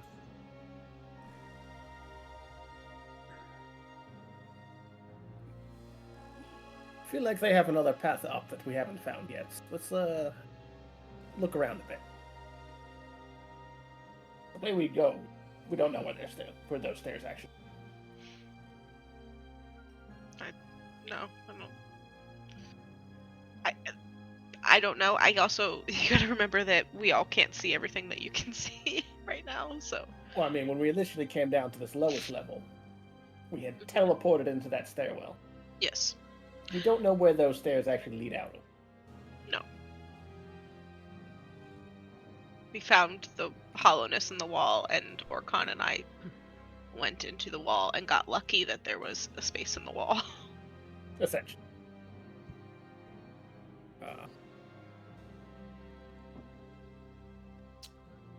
Let's forge ahead a bit, I think. Let's go this way. And Forrest, I need you to pause right there. Oh, of course. All of a sudden, a few of the pieces of wood below your feet snap as you're walking across them, and you fall into a pit of wooden spikes. You land prone inside the pit. You take 1d6 piercing damage. There's no saving throw? There's no save. You take 6 points of piercing damage. Or no, excuse me, bludgeoning damage from the distance of the fall. Plus 2d10 piercing, so 14 piercing damage. And then unfortunately, the end of the poles were covered in poison. You take 11 poison damage on top of that as you fall into the spike. So as you guys are coming up the steps, you see Forrest leading ahead, and then all of a sudden, Forrest disappears. Oh no. Oh boy. Right, not this way. There's like broken wooden planks falling down all around you, Forrest. Crawl back out of there. I guess. Hazel went squished forward to reach down and help pull him out. Selena would have started grabbing the rope if it wasn't going to be somewhere height-wise that Hazel could reach to help him out. Yeah, Hazel kind of comes over. It's a little, like, Forrest is almost able to, like, reach the ledge. Hazel easily grabs you and pulls you back up out. No problem. If I take a look at this path, is there, like, a safe way to walk across it, or is it all these rotting? You can kind of tuck yourself up against the wall and kind of shimmy across the edges to get past it. It's only 5 feet wide, so no check is required. And the other side looks fine. Make an investigation check for me. 17. Looks fine.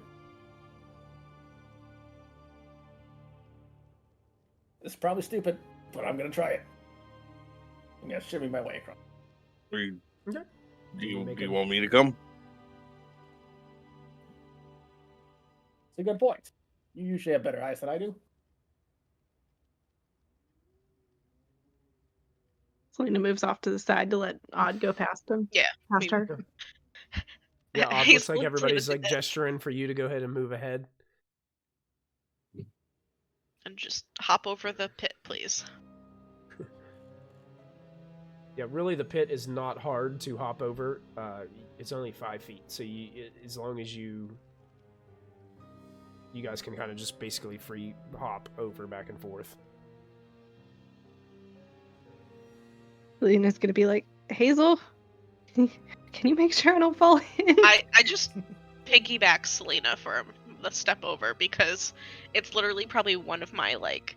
Are you guys able to see that letter T right there with the? I can see it. Now we can, yeah. That's the Yeah. space that the pit is in. Okay, I will piggyback Selena over the pit, just to ensure we get Only over. 3 feet tall. 'Cause it's just the length of my Stride's not- step. I would have Get had to like jump. No, I'm just carrying her over. Duck and roll. What do we see over here? You see that there are 2 directions you can go. One to the right leads upstairs, and then there's some more downstairs. And you can see that there's a much bigger chamber down at the bottom of the stairs if you go to the left, Forrest. What do y'all think? Should we take a look? Why do we care what's downstairs if that's not the way out? Don't know if it's the way out.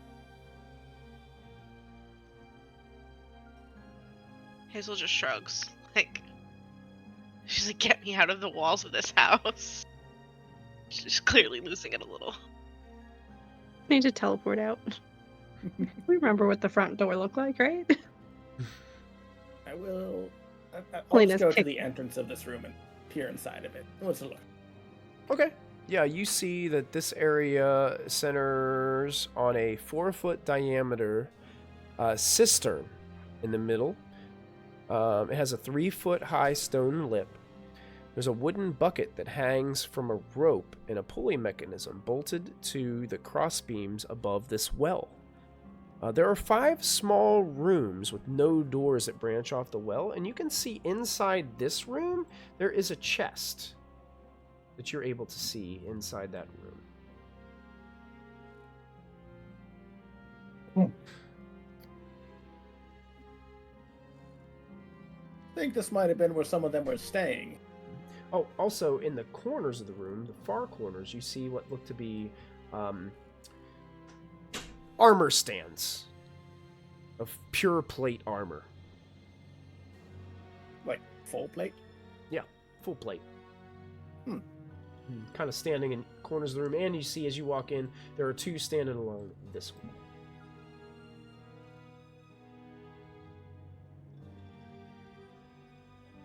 Interesting. I think they would have used these.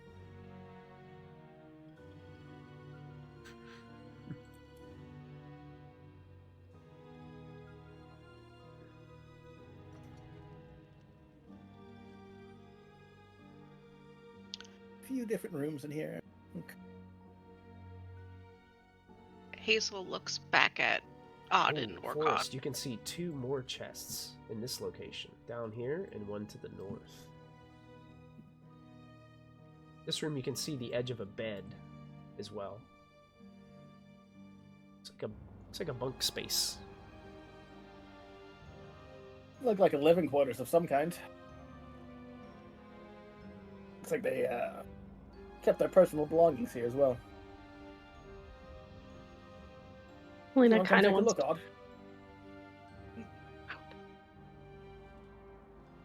Don't know if Odd heard you. Hmm?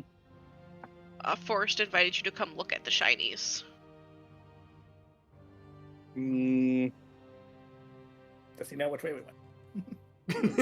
he's lost you in the death house. Oh no! Go north. Go north until you hit Hazel. I can move you there, Odd. Here's where they are. I teleported through the wall. There you go. Odd just appears. Shift ping. There you are. Orcon would be up here with you guys too. He'll stay with Hazel there in the back. What do you want to show me? Yeah, I mean, the last time we found a bunch of living quarters that the cultists were clearly using had some nice things in them. Hmm. Quite a few chests in here. Selena kind of wants to go look at the one to the south. Or technically west, but this one. Yeah, we'll call it south since that's the way it's on the screen. Yeah, Yeah, Selena, yeah, you as you get close to the chest, you can see it's secured with a rusty iron padlock. Can I try and break it open with the back of my sword? Sure. Go ahead and make a... Let's just call it an athletics check.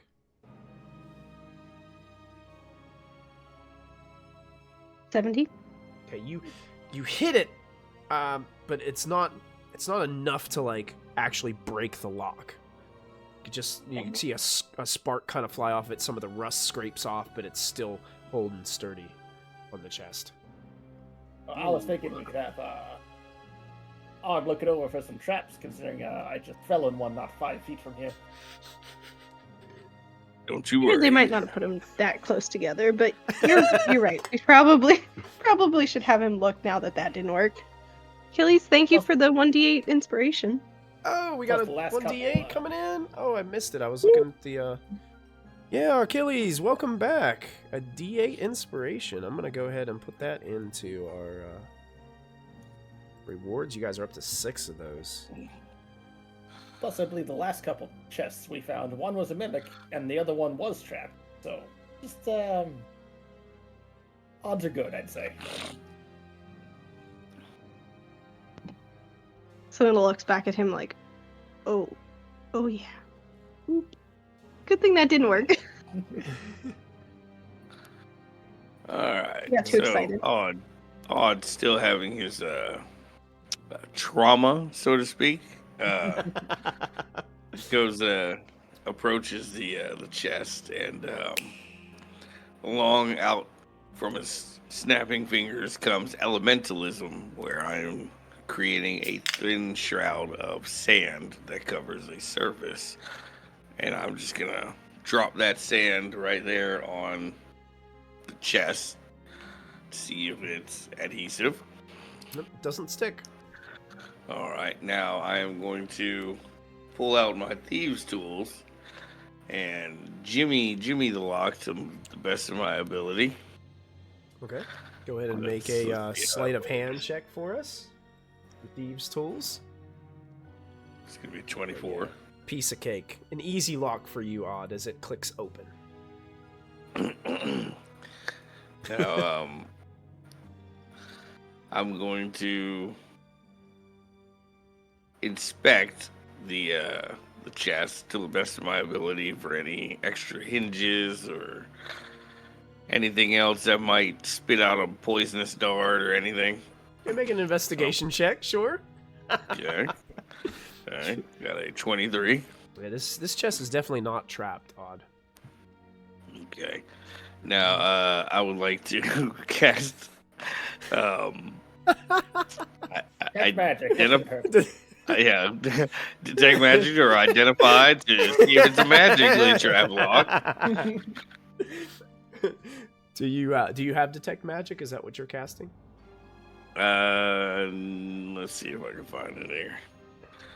It does not look like I do. So I think identify might require you to like hold the item or something like that. I can't remember for sure, but it might. yeah, you have to be able to be maintain contact with it. But I don't have either of those, so I have it. I'm I'm just going not in the to room. I'm going to rely on an Arcana check, I guess, just see if I sense any magic on it. Sure, go ahead. Make an Arcana check. We got 20. Yeah, you're looking He's over. There's nothing like, if not thorough. there's no like runes or anything carved into it. Like, it doesn't look like there's anything magical about this chest. Okay, now I would like to clean off a bit of the surface from where I put the sand. Yep, Drag brush it my off. tongue across it to make sure that it's not poisoned in that manner. Mm. You know, if you're still this worried, I can open it. Tastes very dirty and gross. So not poisonous. It's not Now I would like to poisonous. press my ear against it and knock on it to see if it's hollow. There's a ticking sound coming from inside the box. Oh, we're all gonna No, I'm just joking. I'm just joking. Abort mission. 7 tests in. Mission Impossible music starts playing. All right then, let's pop it open and see what's in it. You This pop is it where open. the DM goes. It's empty. Well, you see like common clothing like laying there at first on the side, but then you can see like this chest was a little like longer in size, and when you open it up, there is a beautiful sheath with a long sword inside it. Fancy. I have fine clothing. I don't need the common clothing. Thank you. You are much better dressed than this individual would have been. Oh, flattery would get you everywhere. Yeah, definitely a beautiful looking sword in here. That it was a long sword specifically? Oh no, excuse me, short sword. I apologize. Short sword? Short Yes, sword. I read that So basically, a long sword to Selena. right. That's how she's been using them. Yeah, that's exactly it. Yeah. Thanks. All right. Well, I guess it's on to the next chest. Okay. What did Odd do with the sword? Oh, You just leave it in there? yeah. Well, it's no value to me, but I did let the rest of you know. Hey, there's a I mean, it looks sword quite in nice. there. It's pretty. I say we take it. Selena shoves it in the bag. Right. Selena grabs For it. later. We can always Stows it. check it later. Sure. Yes, you can add a mysterious short sword to your inventory. Put in parentheses identify later, so you remember to do that. I think my Friday crew is still carrying around magic items they haven't identified, but I haven't reminded them yet. Yeah, I'm writing everything we find in a Google Doc for us. I'll post it in the Discord later.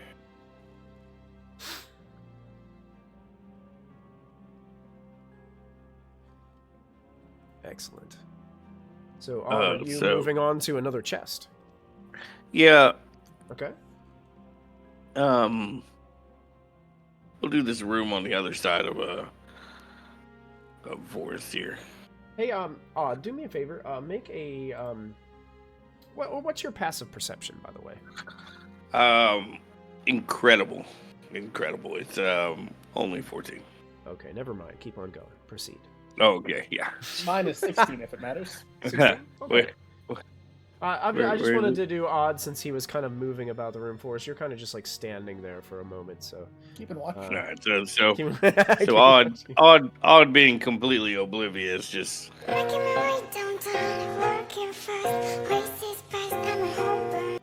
Deedly deedly dee. all right. So I get Yeah. to this chest and Another bunk I with a repeat chest in it, yeah. repeat all the motions. Sand. Okay. Yep. No. Okay. Lock pick. Nope. You want to roll? Well, yeah, you'll have to. It is locked. Same like the other. Okay. But yeah, you'll have to roll. 11. That's not going to be Impressive. good enough. Do you want to spend any party resources? 16. Yeah, I'll spend the proficiency bonus, raise it by what 5? And Raise that it by will 5. and that will unlock it. The lock falls free from the chest. Thanks for giving the proficiency bonuses, chat. They definitely help. All right, inspecting the. Oh, okay. Seems legit. Seems fair. Yeah. Nothing about this Since chest has anything wrong with it. since we're not mixing player and character knowledge, I'm going to assume you did a great job. Oh yeah. And I'm just going to say, hey, jackpot, and open up the chest. Open up the chest. Perfectly fine. There's another set of clothing and some other personal effects, but on the top of the clothing, there is a black leather eye patch with a nice size peridot gemstone sewn into it. You think this might be worth a good bit of gold, that gemstone itself? Oh boy.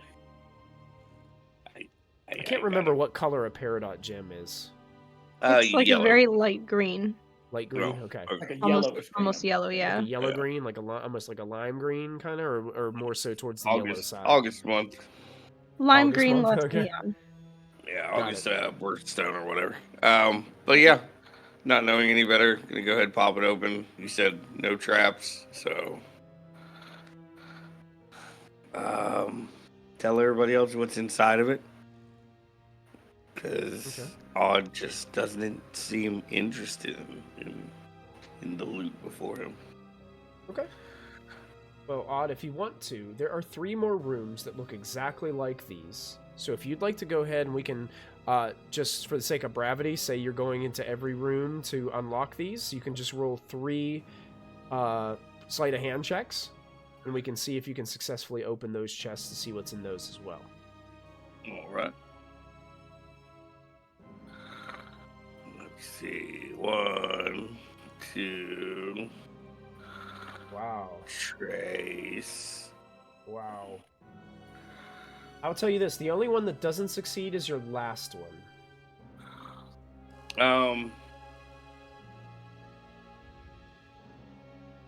Let me see if I can't just break that one open. Selena has a crowbar. Selena has a crowbar. Oh, Selena does have a crowbar. Can I You borrow trying to that pry it crowbar? open? Or are you going to give it to him Yeah. to borrow? Selena's gonna give it a try first, and then give it to. Okay. Go ahead and make a athletics. Do you get to make an athletics check with your crowbar? I think you get to add your proficiency bonus to it.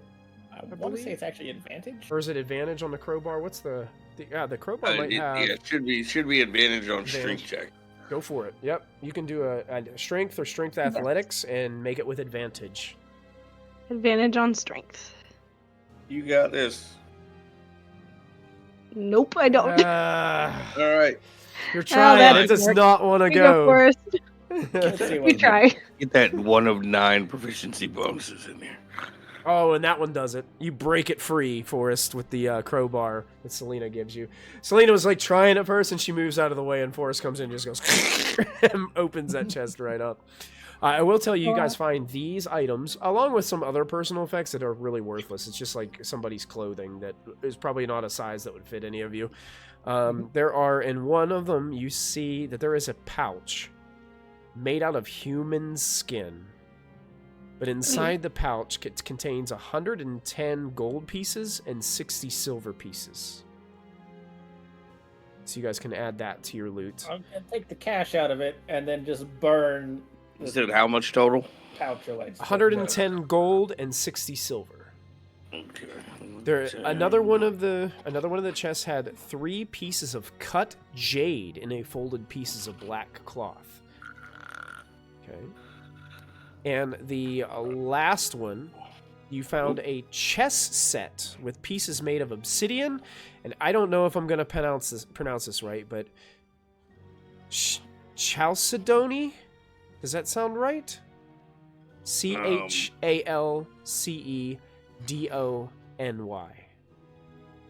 Sounds very European. Probably Chalcedony, quite honestly. Maybe Chalcedony. I could not, for the life of me, figure out how to pronounce Yeah, it. Words it's with a Cal. So, It's Cal? Chalcedony. Okay. Yeah. I'll put it in there. Yeah. Just Yeah, felt Chalcedony. Italian to me, and CH is always K in it. Ka. Okay, so it has the K. Hard K sound for us. It's like a quartz stone. It's fine. Kind of like a quartz. Yeah, so I would assume the obsidian are the black side pieces carved, and then you got your other white side pieces. So, looks like it could be, it's valuable. If anybody is proficient in a chess set, I mean, it'd be a good thing for you to have if you're in I a... technically am. I think it might be called I don't gaming remember. set or something maybe in D&D, but I can't remember for sure. It might be chess set. I think it's dragon chess set in the latest version. Yeah, the shapes that they're carved into look more like vampires and creatures of that nature. Oh boy. Looks like it could be quite valuable if you sold it to somebody who was interested in collecting such an item.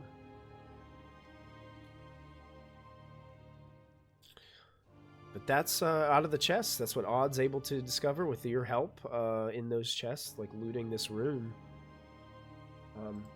It's at that very moment, though, that one of those pieces of armor starts to move and starts to lunge toward all of you guys. So what I need you guys to do is click on your tokens and roll some initiative. A lot of fighting tonight. A lot of fighting tonight. And I'm going to put these guys on the token layer so you guys can see these fellows. And I'm going to grab them. And we're going to do a group initiative. Put them on the... Ooh. I thought there were two of these guys. Uh-oh.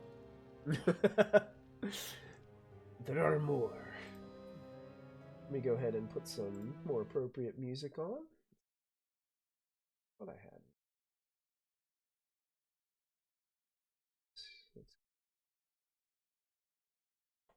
Let's use this one. This is combat. Don't forget to roll initiative for Orcon. Gotcha. Will do. Let's go ahead and roll initiative for him. Got him added. Oh no, I don't like their names. Odd, did you roll? Odd, were you able to roll initiative?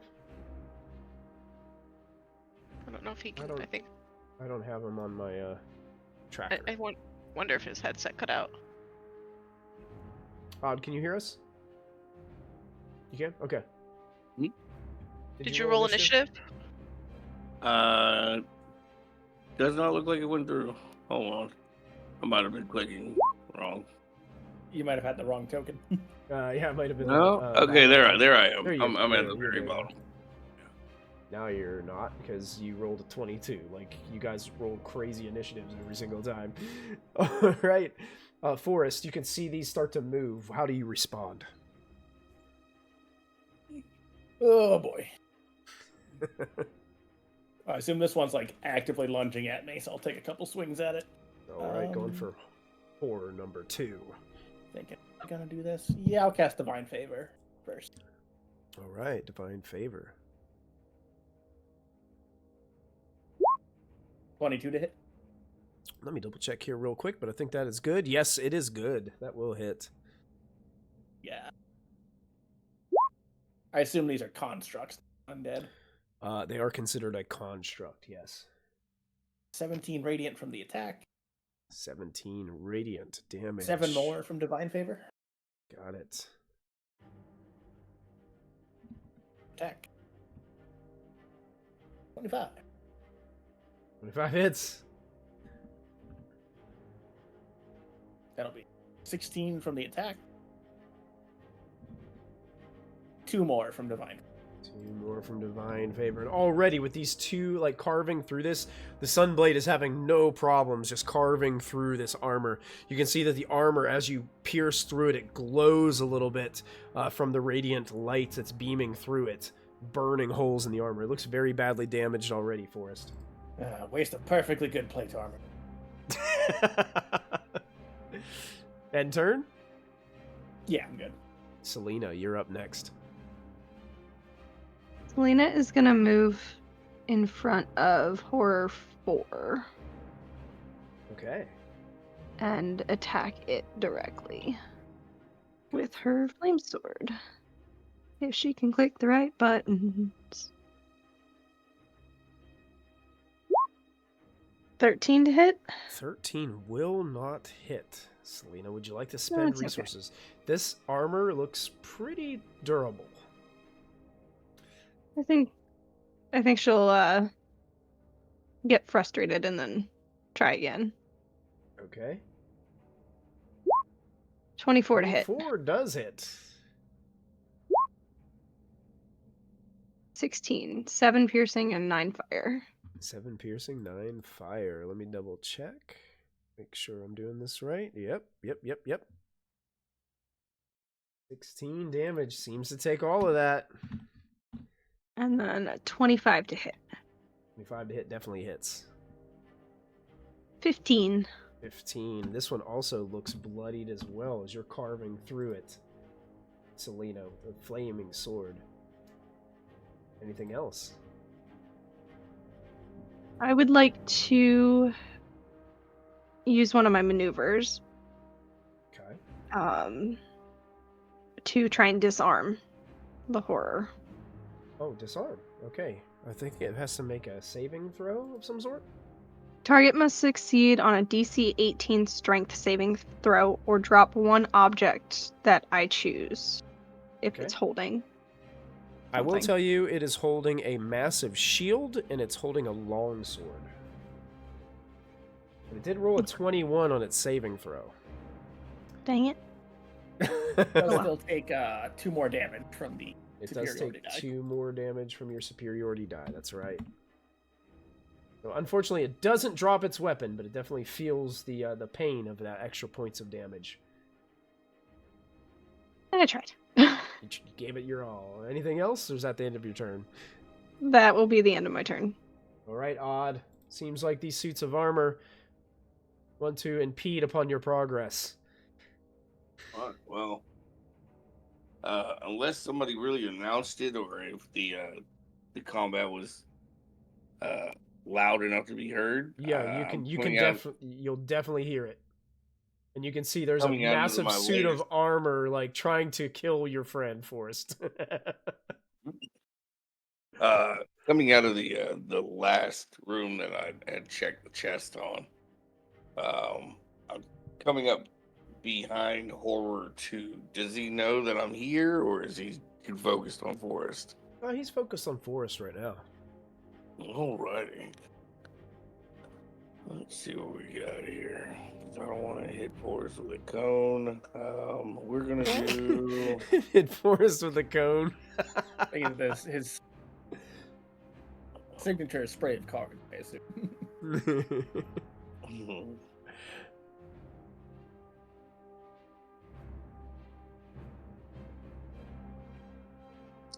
I guess I'm gonna do a ray of sickness. Just an attack here. I'm definitely gonna guess that 10 is not gonna cut it. So basically, go to cast that ray of sickness and just completely miss Horror 2, but barely miss Forest as I'm shooting it straight. It probably flies up the hall and smashes into the steps below Hazel's feet. Oh, jeez. Sorry, everybody. Still hasn't Sorry. quite recovered from that drink earlier. That's right. Yeah, he's feeling those effects and those ales. Underage drinking is serious. All right, that's gonna be my turn. Real quick with the bonus action, I'll use my last bardic inspiration die. No, wait. Bonus action, master tactician, to give advantage to the next person to attack Horde 2. You got it. I will put that little red marker on there so we can keep track. Horror 2 gets to go next. And Horror 2 is going to make... They can multi-attack with 2 longsword swipes. It's going to try to attack Forrest. This Forrest is impeding it from moving forward here. So it's going to go ahead and make a longsword. First one will be at disadvantage because of Weapon Master. Got it. Yes. So it's going to Something make I these. Has a continuously forget. shield in its hand, so it's one-handed on these long swords. Disadvantage is a 16, so that will deflect off of your armor. Second one is going to be a 15, which is going to miss you as well. Easily deflected away, bringing us to Hazel's turn. Hazel's still a bit up the hallway there. She was hoping that you guys would just continue to move on and go back upstairs, but seems like some more conflict has arisen. Hazel hears the clashing, and she looks at Oricon and just goes, Jesus, not again, and we'll go down the stairs. And right when I get here, I'll look to my right and see this guy right next to me. It immediately turns and faces you, a massive shield and sword in its hands. And I am going to cast...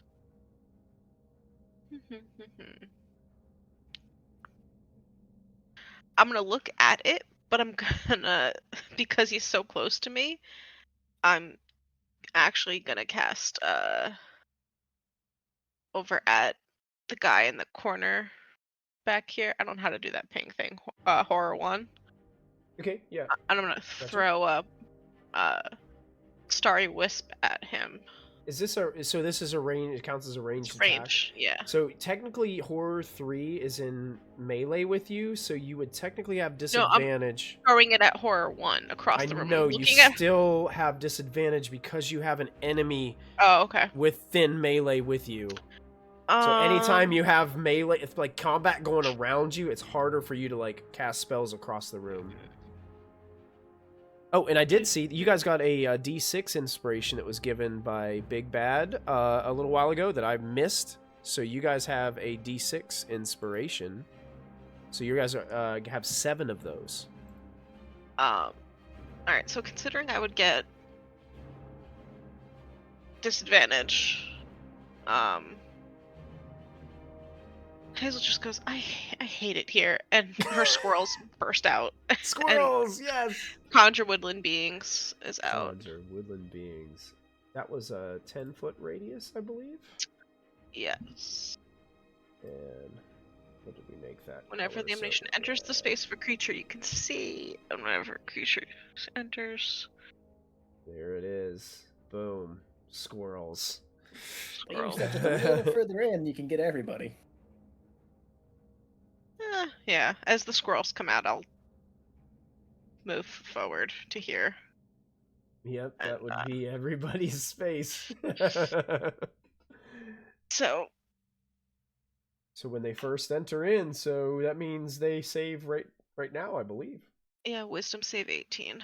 Wisdom saves. Well, let me double check something really fast, just to be sure. Okay. Wisdom saves. So for the sake of brevity, I just gotta ask you, is this force damage? Boop, boop, boop, boop, boop. How do I believe it is. Yeah, force. Force damage. Okay, I'm not going to roll their saving throws, but you're going to discover something very important about these fellows. Okay. As the squirrels start jumping on them, they don't seem to do anything at all to these suits of armor. They are immune to force damage. Hazel looks livid and is looking at her friends.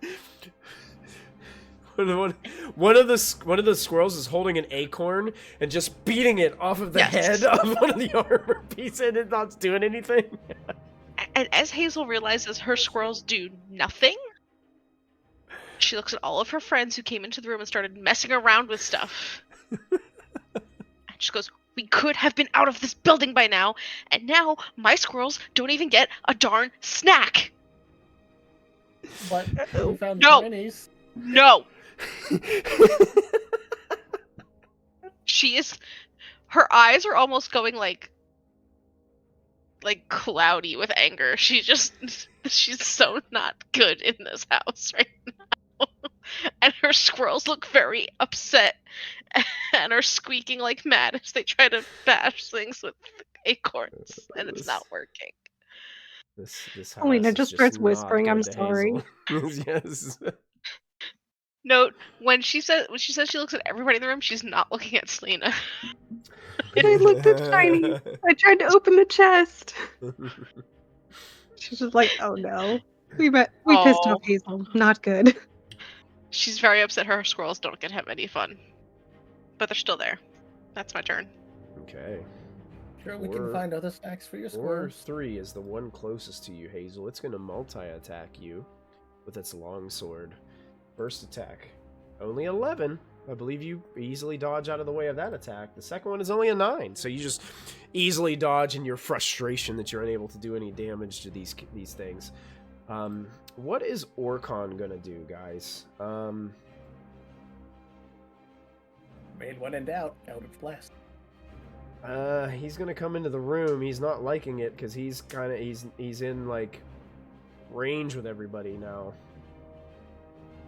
So unfortunately, he's gonna have disadvantage on these, but he'll shoot towards probably Horror 3. 3 Eldritch Blasts with disadvantage. So I'm gonna roll disadvantage. The first one is going to miss. It deflects it off its shield. Second attack, disadvantage. Wow, that was a really good roll. Then a really bad roll afterwards. So that with disadvantage is going to deflect off the shield as well. Last roll. Let's see if he gets it. Disadvantage kills it all 3. They got a really high armor class. So he's able to block all those. Orcon's just shooting blasts at him while he holds his shield out in front of him, and just the energy just deflects right off of it. Horror number 4 is going to make 2 attacks against Selena with longsword. A 9, Selena deflects that one away, and a 21. 21 will hit. You take Unfortunately. 8 points of slashing damage to you, Selena, as this one breaks through and catches you off guard. That ends Horror 4's turn, bringing us to Horror 1, who starts to creep back behind Selena and is also going to make 2 attacks against Selena with the longsword. 12 will miss as you duck and cover and roll out of the way, and then a natural 1. So 2 misses, bringing us back to Forest's turn at the top of the round. Oh wait, you have something you can do? Yeah, I have a reaction that I can do. Okay. One of my maneuvers is riposte. Okay. When a creature misses you with a melee attack roll, I can expend a dice to make a melee attack roll against that creature. Okay. And if I hit, the dice gets added to it. Excellent. Yeah, go ahead. Great move. I'm trying to find which tab it's on. There we go.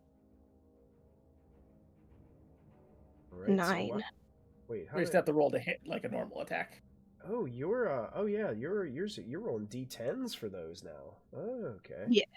I was trying to get Nice. it to show all the stat parts that it does. That's okay. I get it. I got it. I just rolled it backwards. Yeah. So 13. Unfortunately, a 13 does not hit. Would you like to spend resources to see if you can make it a hit? I will give you a DM hint. You're going to need more than a proficiency bonus.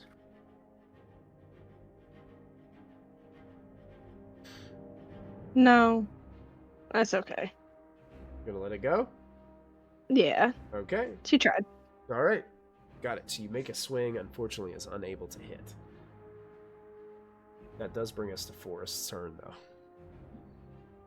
I will make my 2 attacks against Horror. Was this 2 over here next to me? Yes, and I believe you will have advantage on your first attack because of what Odd did. Yeah, it looks that way. Still got the little mark on him. Yep.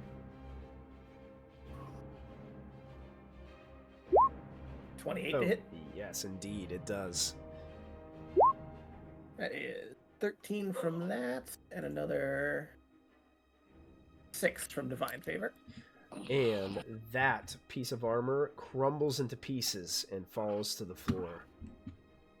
I'll move up to Horror 1 and continue my attack. All right. Second attack coming at Adam. Oh, yes.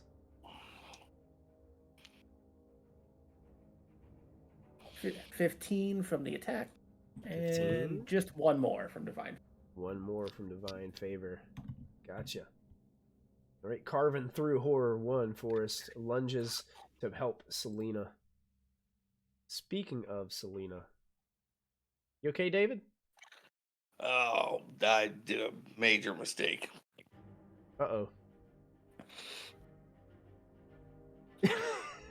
Yeah, I got a bad taste in my mouth. Just keep Okay. going. Gotcha. Okay, gotcha. Forrest, anything else, or is that the end of your turn? No, I think I'm good. All right, that brings us to Selena. Okay. Selena is going to continue attacking Horror 4. Okay.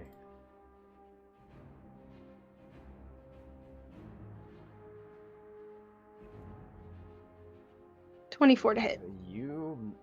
Your hit makes purchase. Go ahead and roll your damage. 15. 15 damage. It is still standing, but barely, Selena. Gonna take another attack at it. 22 to hit. That will hit with advantage. You can roll your damage. 15. And that one falls to just a pile of metal armor in front of you. Destroyed.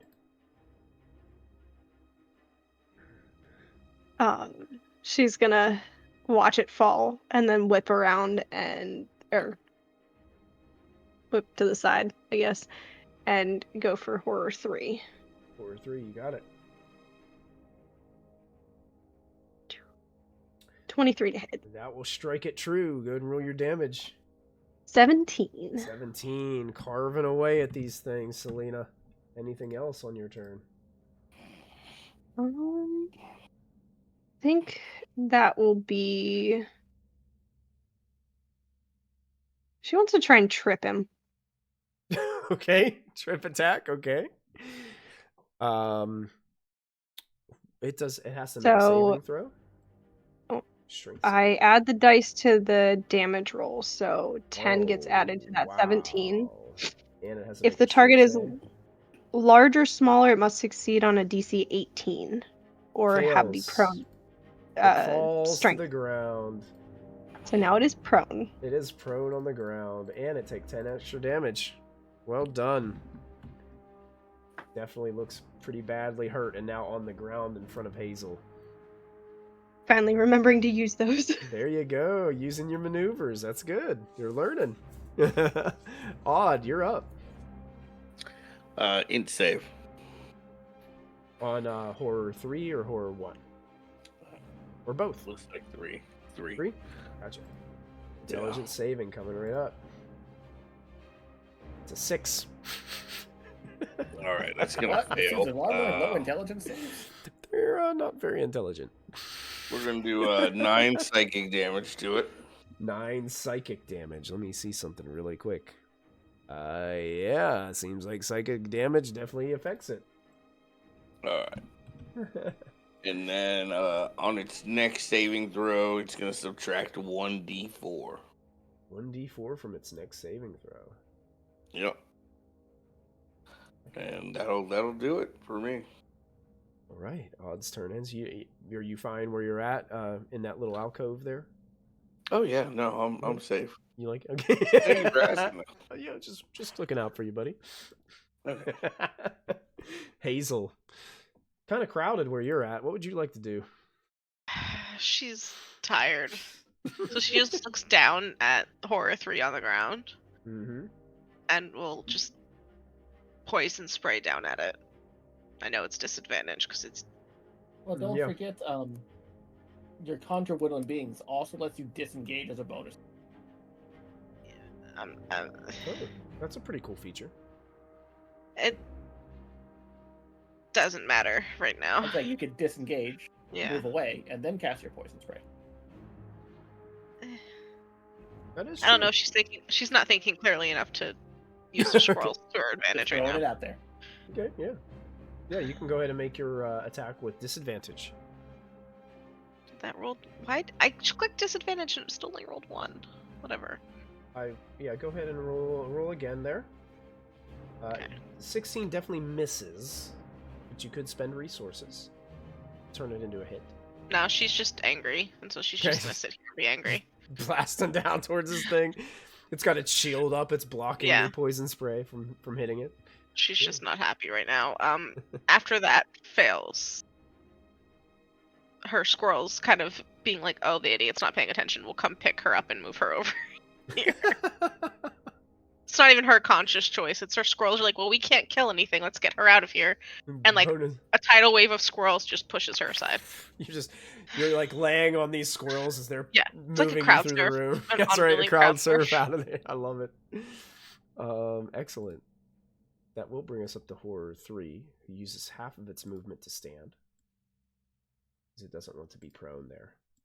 And then it's just going to step forward here between all of you, and it's going to just, it didn't like that it was tripped by Selena, so it's going to attack Selena twice with a longsword. 13, I believe, is going to miss as you parry that attack easily. And the second one is a 19 to hit. That unfortunately will hit. 10 points of slashing damage. Is that going to trigger Sentinel? It sure is. All right. And Warcaster will let me cast a green flame blade as I make this attack. Okay. Green flame blade. So 25 to hit. Now it's radiant light enveloped in green fire. It says it hits you. It's very bright. That's right. Certainly say that. You definitely hit. So that's 11 from the attack. 11 from the attack. 9 more from Divine Favor. 9 more from Divine Favor. Then it takes just 9 from the green Just flame 9? blade. Well, 9 But is then enough. another little arc shoots off of it and hits the other one for 20. Okay, well this one falls to the ground and the other one takes 20. How much? What kind of damage is that? Fire damage. Fire damage. It definitely hits into this creature and looks badly hurt. Definitely bloodied.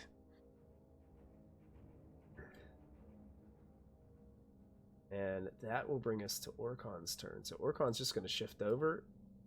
Eldritch Blast, like Orcon does the best. Here comes 3 blasts. Hit. Second one.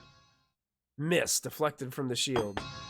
Final one is a hit. So 2 of these hit. Unfortunately, his primary attack is force damage. Oh no. So it and didn't they're actually gonna do anything. So the force doesn't do any damage, but the thunder does. So he does 5 points of thunder damage to this one, and then realizes, dang it! But it's looking very badly hurt. The Horror 1 is going to try to attack Forest with its multi-attack. Disadvantage on the first one. Disadvantage on the first one. Misses. You deflect it with your sword. Second one is a 24 to hit. I'll allow it. 9 slashing damage, Forest. As the Dungeon Master gets 1 win against Forest, I will take it. Forest, it's back up to you. How do you respond? 2 attacks. Go for it. Shocking, I know. With a crit, apparently. Oh my, this is gonna be bad. So that is just 12 from the attack. What? On a crit? Yeah, it looks like I rolled a 1 and a 2 on the d8 from the looks of it. Terrible. Oh, that's brutal. Let's see, we got 10 more from Divine Favor. Okay. And, you know what? I don't like this guy. Let's go with a first level Divine Smite. Wait, before you spend that, I want to be a nice DM and say that when you, with that second damage that you just did, would have put it to 0 anyway. So when you, it's like basically slash through the center of his chest, you see him glow with that radiant energy and burst and send shards of armor all throughout the room as he is destroyed. And that takes us out of our initiative order. Oh man, I was gonna make it really explode. And I will say, that is a good time to end this episode of Vecna, Eve of Ruin. I was really looking forward to seeing the next Eldritch Blast, but I guess. I didn't really want to move any further. We were close enough to 10 o'clock, and I want to wait till Matthew's back to join the group. As you guys are making your exit from Death House. It's not the same. It's just not the same without him running around opening every door. Yeah, you gotta have the person in the front opening all the doors. That's right. And then flying away from. Look, I did my best to substitute it, and I fell down a hole. Okay, that's right. Forrest, he had one. Matthew, we missed you. He had one chance. He had one job. He goes forward and falls in the hole. He had one job. Great job, guys. That was a lot of fun. You guys went into that ritual chamber. You guys have got the next piece of the Rod of Seven Parts. So congratulations on that. We still got. You don't get the benefits of it yet until you successfully leave this place, as it seems like that is part of the challenge as well. So. Welcome, and welcome all of our new chatters and our new followers and everybody who's been hanging out with us tonight. We're glad that you tuned in. Don't forget, we have a new episode of Wild Beyond the Witchlight on Thursday. We also have a new episode of Phandelver and Below on Friday, and a Dirty 20 new episode on Saturday. So make sure you check out our schedule that you can see below our video there on Twitch to keep yourself posted. You can also enter our Discord by typing in !Discord in our Twitch chat. You can join our Discord there. Stay up to date on everything that's going on in our streams and our schedules. Is there anything else that we needed to announce, or you guys think that's... Matthew, get better? Feel better? That very important. That wasn't even a question. That was a direct order. Matthew, get better. Get better. He really doesn't have a choice. Yeah. It's going to happen. It's going to happen, yes. But other than that, for all of our friends that are watching on YouTube, don't forget to add your proficiency bonus. And we'll see you guys next time.